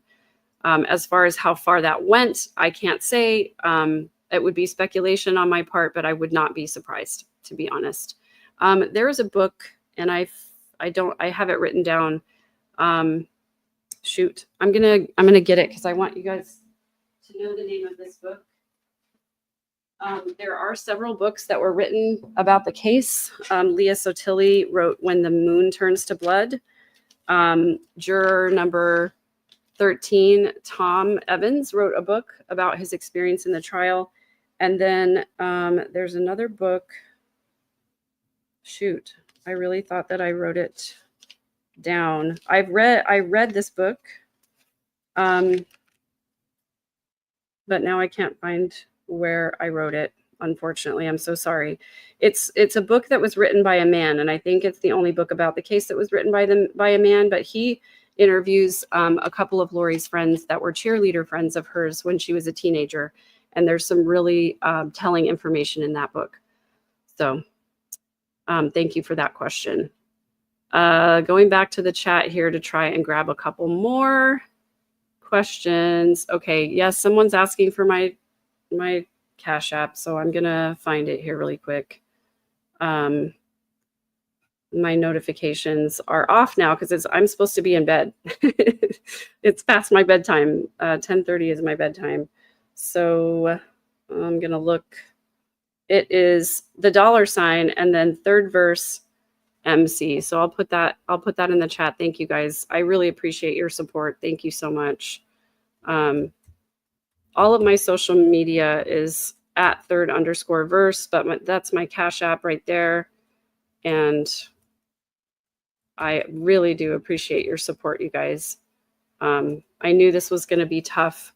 I don't think I was prepared for exactly how draining it was going to be. So I'm going to sleep really well tonight and sleep in tomorrow and do some major self-care. Oh yeah. ID Ruth, thank you for saying that. Tom was juror number 18. I appreciate that. Sometimes I'm this time of night, you guys, my ADHD medicine is gone and I'm doing the best I can. So thanks for being patient with me. As a matter of fact, says, do you think because Lori and Chad write each other is what keeps Lori in this delusional state? I have no idea what the contents of their letters are, but I have no doubt that Lori is gushing to Chad. I have no idea what Chad is writing back. He's kind of in solitary right now. And I understand that's like really hard on people's mental health. And so I can't imagine what Chad must be thinking. I don't think he believes in the same kind of delusions that Lori does. I think he's a little bit more lucid about his role in the deaths of these people. And I think he probably questions now whether or not he actually is a prophet or whether it was just his own mind. You know what I mean? So I think solitary confinement probably has a way of waking people up to the reality of what they've done. And I think Chad is probably suffering mentally a lot more than Lori. But again, that's speculation, and I never knew Chad. I only saw him in the courtroom one time. So I only know of him what other people have said about him and his writing and some of the things that, you know, his recorded speeches that I've heard. So yeah. Yes, Brady, I do have thoughts on what happened to Stacy. I don't have the bandwidth to go into it right now. But I have said on other interviews, in fact, if you'll go to my interview with on Mormon Stories, it's a long interview. It's about a 4-hour interview, but they do have time codes and timestamps on that interview. And you can go and listen to the story of Stacy's death there on that podcast. So I apologize. I just don't have the bandwidth to go into it right now. But thank you for asking, and just please accept my apologies for that. Just can't do it tonight. It's just very, very draining. So yeah. Just looking for a couple more questions to star here in the chat. So, oh yes, thank you. Thank you. I just saw this is the book by John Glatt. Yes, Doomsday Mother. Yes, that is the book where I think there are some interviews with people who knew Lori when she was younger. And there's some very telling information in that book that I think that you should read. So thank you for calling that out, Brenda. I really appreciate it. Thanks for being my brains when when my brain is all gone. And thank you, Leslie Holt. If I haven't already thanked you for this, thank you so much. Katie Wood says, do you think Lori and or Alex had anything to do with Joe Ryan's death? In my opinion, allegedly, yes, I do. I think the circumstances are too suspicious, and we know that Alex had already attacked and tased Joe Ryan, and he served prison time for that assault. So he had a pattern. Alex had a pattern of violence against people who he believed were harmful to Lori. So that's where I believe that came from. So yeah. Yes, young Black economist. Both of Lori's parents are still alive. And Barry and Janice Cox, they can be seen on Sins of Our Mother, the Netflix documentary. And yep, they're still alive. Lori G, maybe they're supporting Lori now in the trial of Charles because they believe it was self-defense for Alex. I think definitely Lori convinced them that it was self-defense. And that's one of the reasons why I'm so interested in this trial, is because I know that just after leaving the police station, the Coxes were all together. And there's been some allegations that text messages were altered, that things were covered up. They were in communication. I want to understand everything about that, what happened just before and just after. So I'm not sure if this is correct or not, but speculation, right? Thank you for that comment. Just checking in. Hey, Culch, good to see you. I'm so glad you're here.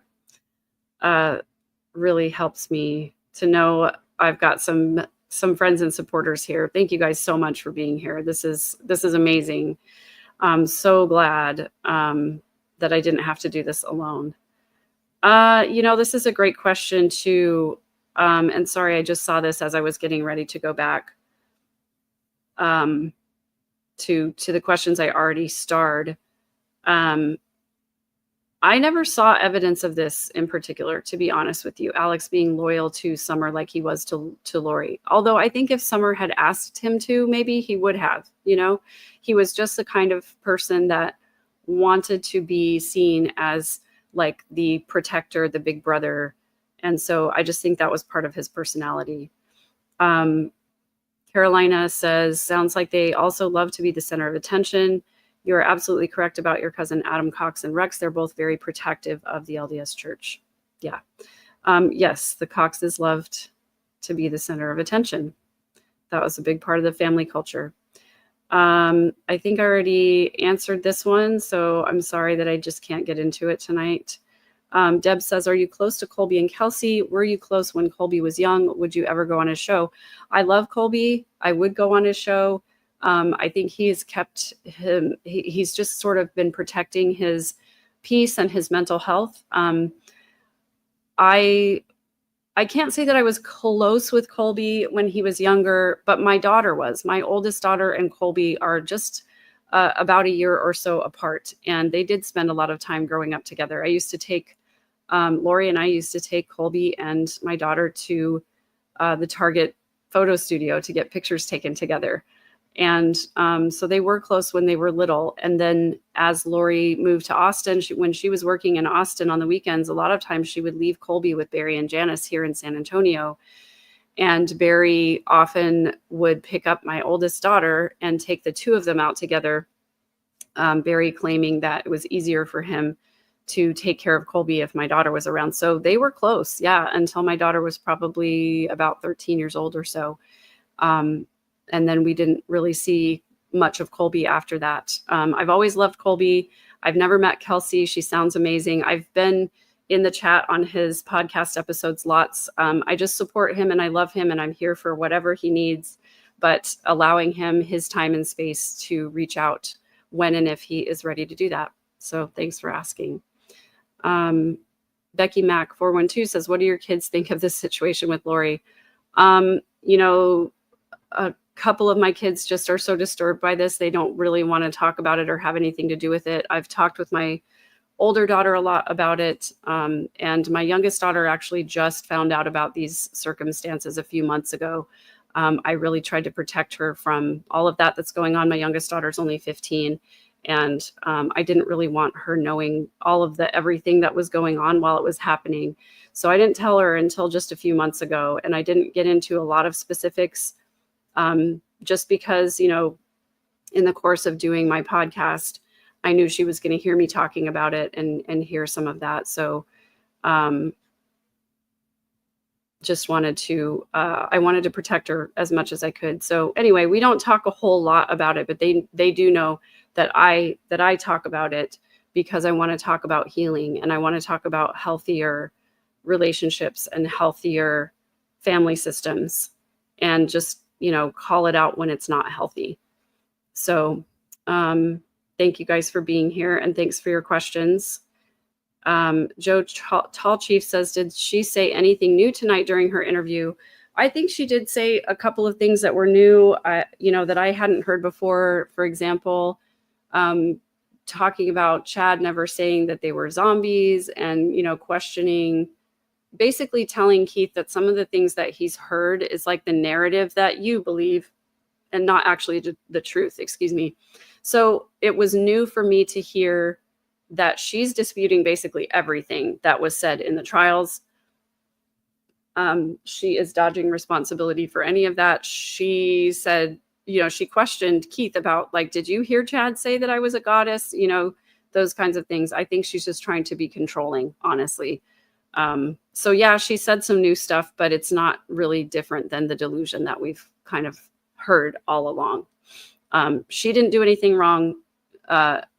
Nobody was the victim of red rum, as we like to say, et cetera, et cetera. So thanks for asking for the Cash App. I put it there in the chat because I can never remember what it is, but it's $ third verse MC. Just the one that I normally use wasn't available. So thank you so much. I appreciate that. Oh, you were not, okay. Yeah. So I think I covered. Okay. I got this. Thank you. Thanks. I think I got that. Okay. So I'm just checking for a couple more questions here in the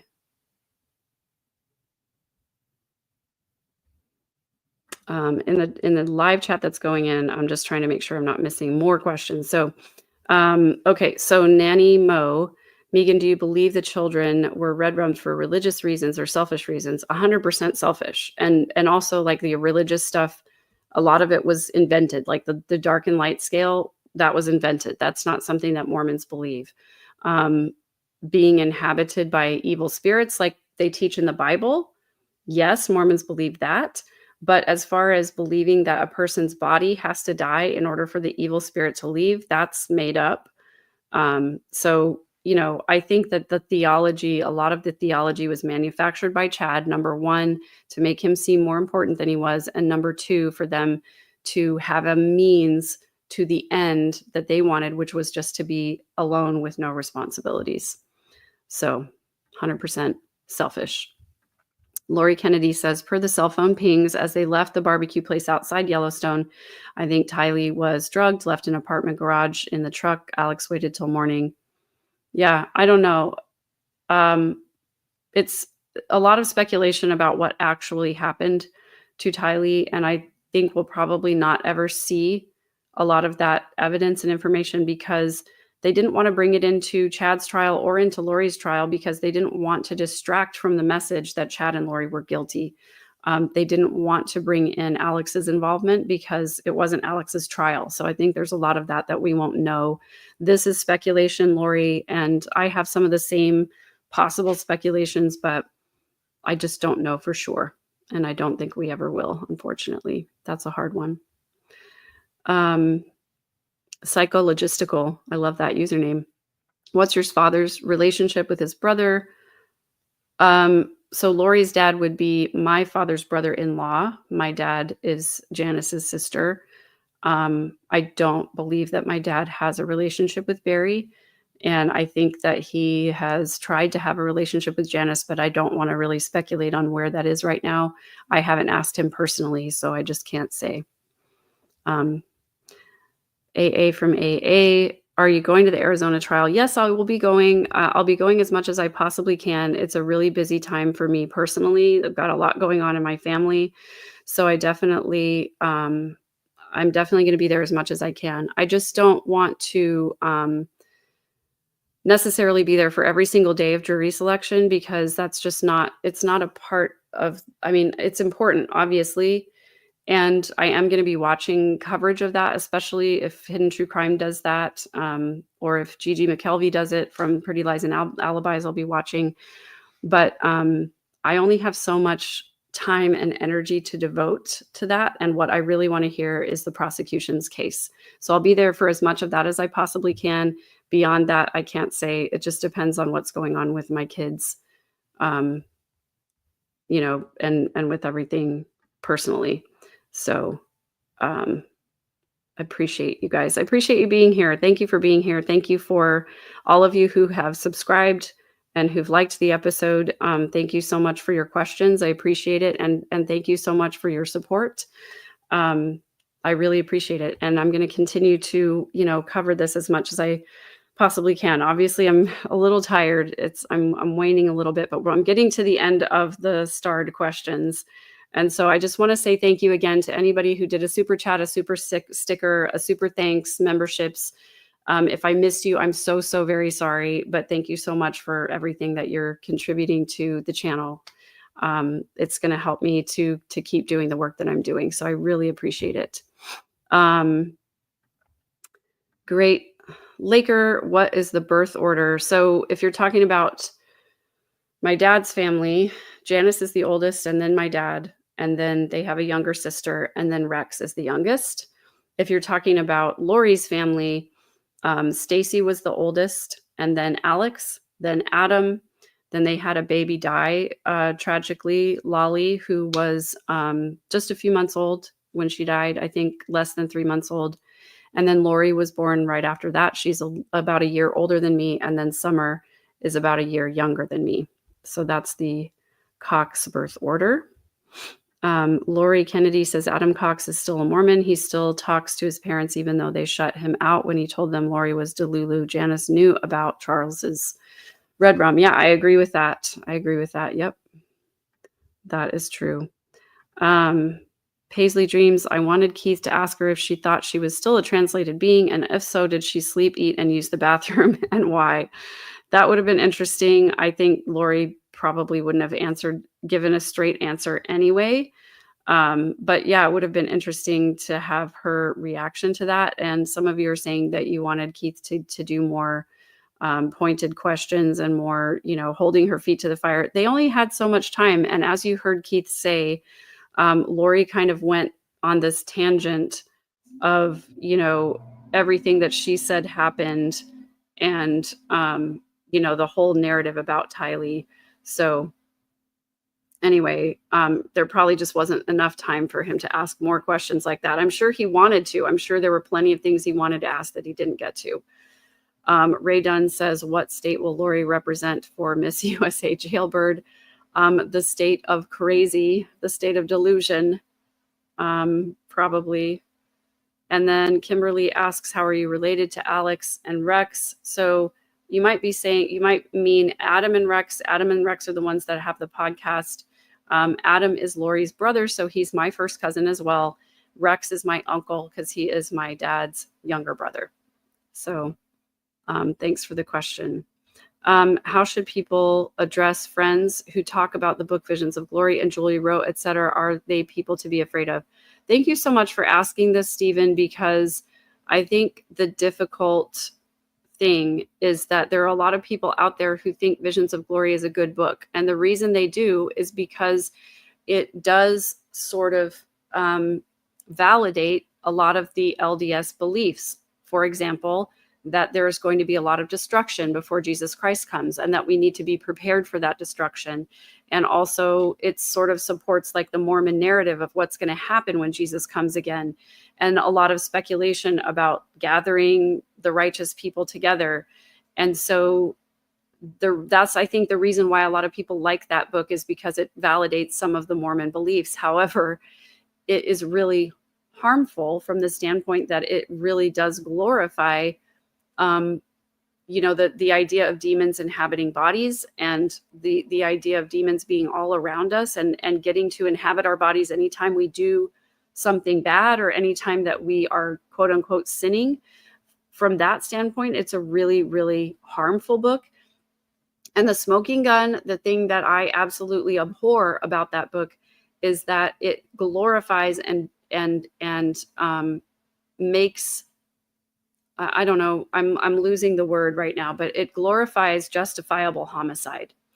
The book talks about Spencer, who we know is really Tom Harrison, who is a therapist in Utah, still very active in the therapy community in Utah. So it's very scary that someone like that had these visions of the end of times. He claimed in his visions that he could hear the chairs and the desks talking to him and telling him things. He claimed that he could tell right away if someone was righteous or not. And I think that's the most harmful part of the book. He has these visions about the end times. And one of the things that he says is that when he and these other gatherers are going around gathering righteous people, that they had this gift of discernment where they could tell if someone was righteous or not. And if they were not righteous, they could tell whether or not they were going to repent. And in their mind, if the person was not going to repent, then they were free to deliver them from this mortal life. That means red rum, right? He believed that they had the power to tell whether someone was good or evil. And if they were evil, they were free to unalive them because, and then the book says their death would be a blessing to them. Their death would be a blessing to them because then they could not accumulate any more sin on their divine ledger. That is why the book of Visions of Glory is so harmful, because it glorifies justifiable homicide. The Book of Mormon, on page 6 of the Book of Mormon, glorifies justifiable homicide. The main character, Nephi, is visited by an angel who tells Nephi that it is okay for him to sever the head of this person with a sword because he was unrighteous. So these are the things, the parallels between what Lori and Chad believed and what the mainstream Mormon church believes. The Book of Mormon glorifies justifiable homicide. I believe the Book of Mormon to be a work of fiction that was manufactured by Joseph Smith. And the book Visions of Glory glorifies justifiable homicide. That's why it's a harmful book. That's why it needs to be taken off the shelf.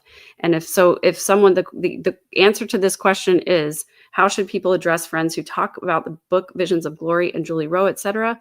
All you have to say is that book and its teachings were used to justify the unaliving of children and other adults as well. 6 people arguably are dead because of that book, at least.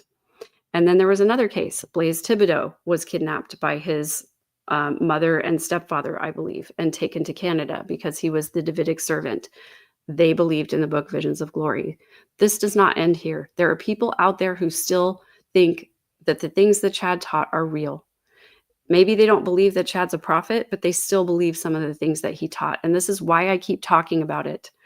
There are these little fringe groups all over Idaho, Utah, and Arizona with Mormons who are currently true believing Mormons, faithful members of the Church of Jesus Christ of Latter-day Saints who still believe in a lot of these ideas. That's why we have to keep talking about it. That's why I won't stop talking about it. So thank you for that question. And sorry that it always is very activating for me, because there are still so many people out there who believe these things and follow these things, and it's incredibly harmful. And this is not, it doesn't end here, unfortunately. As long as there are people who still believe in that book and who still teach those things, there are going to be mentally ill people who take advantage of those beliefs. There are going to be people who just are unhealthy people in general, who are going to do horrible, horrible things.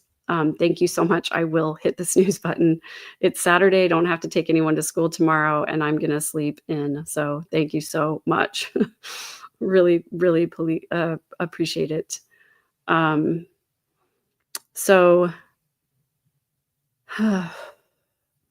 Just looking here for some last. Okay, so here's a great question. Does Julie Rowe still have a following? I believe she does. She has a nonprofit called the Greater Tomorrow Fund.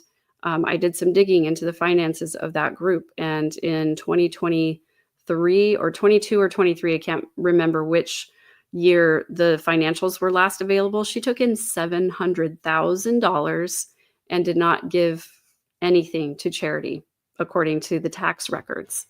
So I don't know if she still has a big following or a little following. It's possible that she may have rebranded. I met someone this last weekend at the Thrive Conference in St. George who said that there's somebody very similar to her, sounds like her, looks like her, talking about some of the same things, who goes by Julie Green. I don't know if that's the same person or not, but if anybody has info on that, I would be happy to do an episode on it and do a deep dive on it. I don't believe Julie Rowe is a healthy person, and I don't believe she's someone anyone should be listening to about spiritual beliefs or really anything else. Yes, and this is true in Visions of Glory. Spencer says they're visions, but it's just like Chad with his books where he was saying, oh, they're not real, they're just fictional. And then once Julie Rowe came along and started getting a following, he started saying, actually, they really are real, and these are near-death experiences. Same thing with Spencer from Visions of Glory. Publicly, he has to say, oh, they're just visions, they're not real, don't take it literally, because he was threatened with excommunication if he didn't say those things. But privately, he still tells people these visions are real. I'm Spencer. And yeah, so it's all kind of underground. Also, by the way, just in case you didn't know, Visions of Glory, also Ruby Franke, Jody Hildebrand, they loved that book. And if you just saw the recent documentary that just came out on Hulu, it's more apparent to me than ever that Jody and Ruby were taking pages out of Chad's book, Visions of Glory, literally. The third episode of that documentary proves that to me more than anything else. And then I just went on Mormon Stories last Monday, and did 6 hours with John DeLynn, Mindy Caldwell, and Lauren Matthias of Hidden True Crime, where we talked for 6 hours about that documentary and pointed out the similarities between Lori and Ruby. There's another video on my channel comparing Lori and Ruby's narcissistic traits. And so if you're interested in these things, and if you haven't done a lot of digging into them and you want to know more, there's a lot of information on my channel. I've got a whole playlist of Lori's Arizona trial where I've covered everything up to this point in the Arizona trial.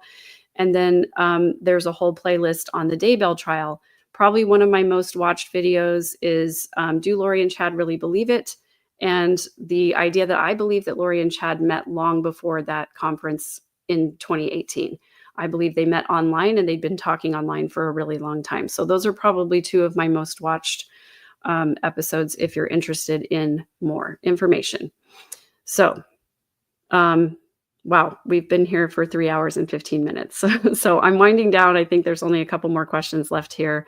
How can she wear makeup and painted toenails? Well, I think that they allowed her to get gussied up for this interview. I do, because prior to this, her hair has not been quite so tightly curled. She hasn't had makeup. I don't know what the deal was with like the bronze all the way up to her eyebrows. Her eyebrows haven't been that dark as we've seen her in her hearings. So I think they allowed her to have some hair and makeup. I think she probably did her own hair and makeup. I can't imagine a makeup artist in the world that would have done that to her. Unless they just really hated her. So I think they allowed her some extra leeway there. And she is probably going to appear, she will appear in street clothes once there's a jury in the courtroom, and not in her orange jumpsuit. So I'm not sure exactly what time this is going to come out on Hulu. This is a great question, Tim. I'm pretty sure that her mom and dad support Lori for commissary, and probably Chad's kids send him money for commissary. This is true as well. Back in the day, there were blood oaths in the LDS temple. So, yep. Yes, this is true as well. In fact, I have a book, I wish that I had it closer by, about the Mountain Meadows Massacre, called Vengeance is Mine. It's by Barbara Jones Brown. And she has a co-author on the book whose name escapes me right now. I apologize, but that's an excellent book that does talk a lot, dig a lot into this idea of blood atonement, where it came from, how it was taught. So I recommend that if you're interested in that. This is true. Gangsta grandma. Charles paid Adam's flight to go with him the day he was unalive to do an intervention with Lori. Alex went, and Alex was at Lori's house when Charles got there. Yeah. So, I don't know, Cape Cod, if you have insider info on this, but that's my speculation. Yeah. So, oh yes, and Tim Ballard and Ken Krogh, who's another therapist who was arrested and charged for abusing his patients.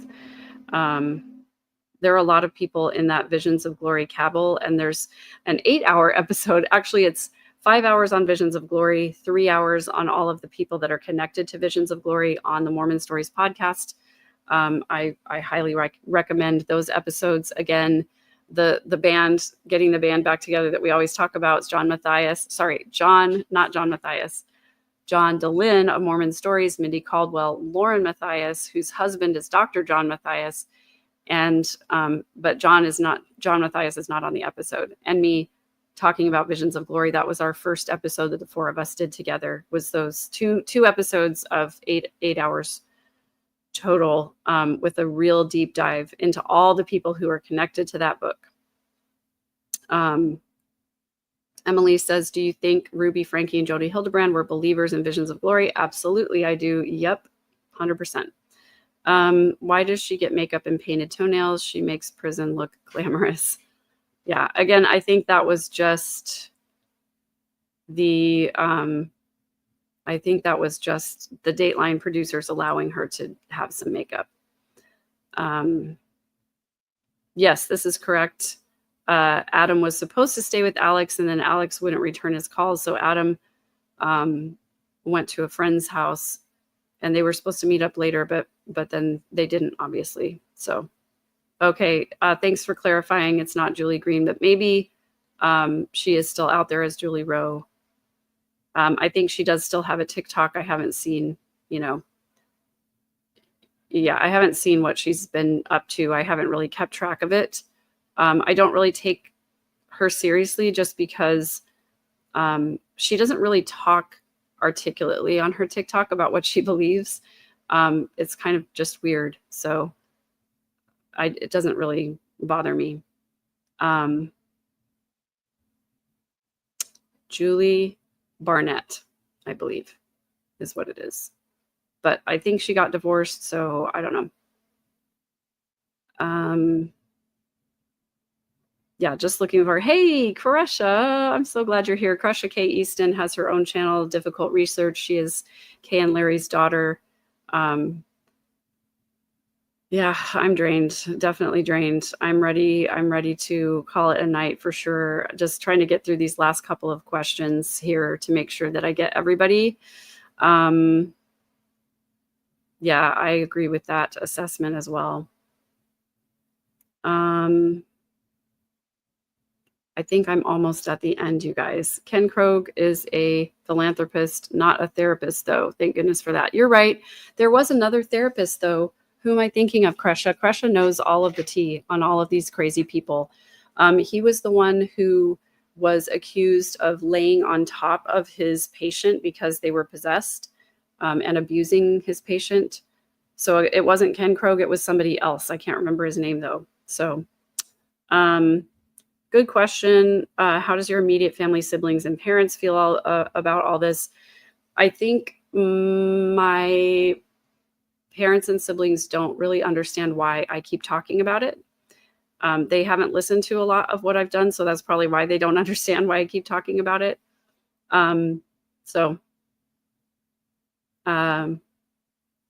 My kids who understand why I'm doing it are very supportive. Actually, my kids in general are really supportive of everything that I do. They're very, they're supportive of me, and I appreciate that.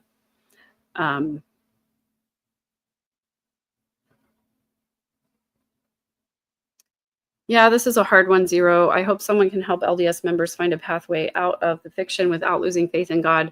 I think it's hard because when you've been lied to your entire life about who God is, it's very destabilizing, and it makes people, me especially, I can speak for myself, it makes me allergic to religion. I don't ever want anyone else to tell me again who God is or who Jesus is or what to believe. So I am doing my own spiritual journey. I'm squarely in the camp of, I have no idea what is real and what is not real, but I'm just going to keep engaging in that conversation with myself and trying to find healthy spirituality. So thank you so much for this. I appreciate you. 7:10 a.m. Yeah, it's getting late here. It's 11:15 and we're almost done, guys. I'm almost down here. Krusha planned on going live, but so drained before the show and even more so after. I have the link if anyone wants to watch it within my StreamYard app. Thanks for that, Krusha. I really appreciate that. Very kind of you.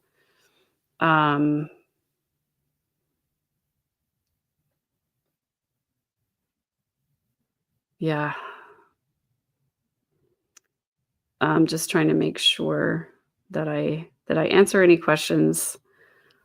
Yeah, I'm totally drained, Krusha. I'm glad you're here though for these last few minutes. Almost done, almost done. Oh, Maggie, thank you so much for this super sticker. I appreciate you. Definitely. Oh, okay. Her name is now Jules with a Z. Very interesting. Yes, Sherry Frankie's book, I highly recommend. The House of My Mother. She talks a lot about Ruby's narcissism. She talks a lot about the parallels between Ruby and Lori and about how she believes that Ruby was influenced by Lori and Chad. Super, super important.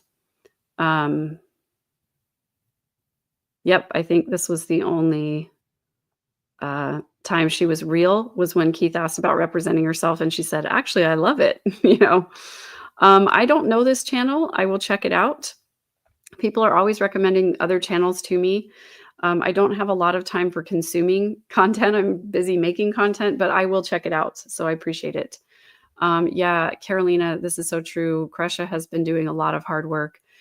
Glenn Pace memo and everything. I have to take a step away from that just for a little while until some of the rest of this clears up. So thank you for clarifying this. I was wrong about this. Okay, this was just someone else's speculation. So thanks for clarifying.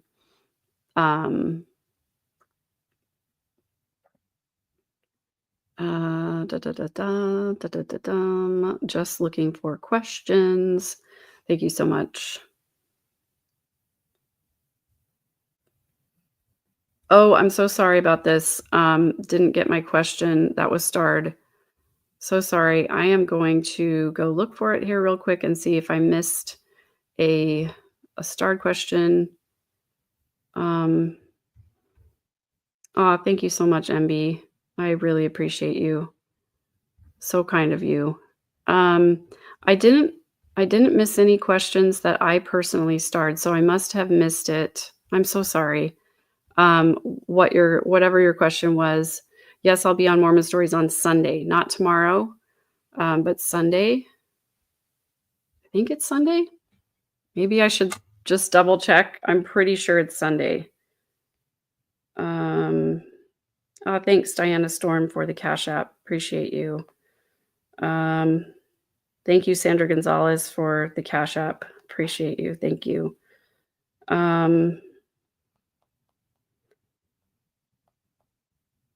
Sunday. Yes. Sunday at 12 p.m. Mountain. I had to double check because I was like, wait a second. Is it tomorrow? Okay. Okay. Thanks. So if you want the link, go to Krusha's community page and appreciate that. Krusha, thank you so much. Oh, okay. All right. I invest about BJ Investigates.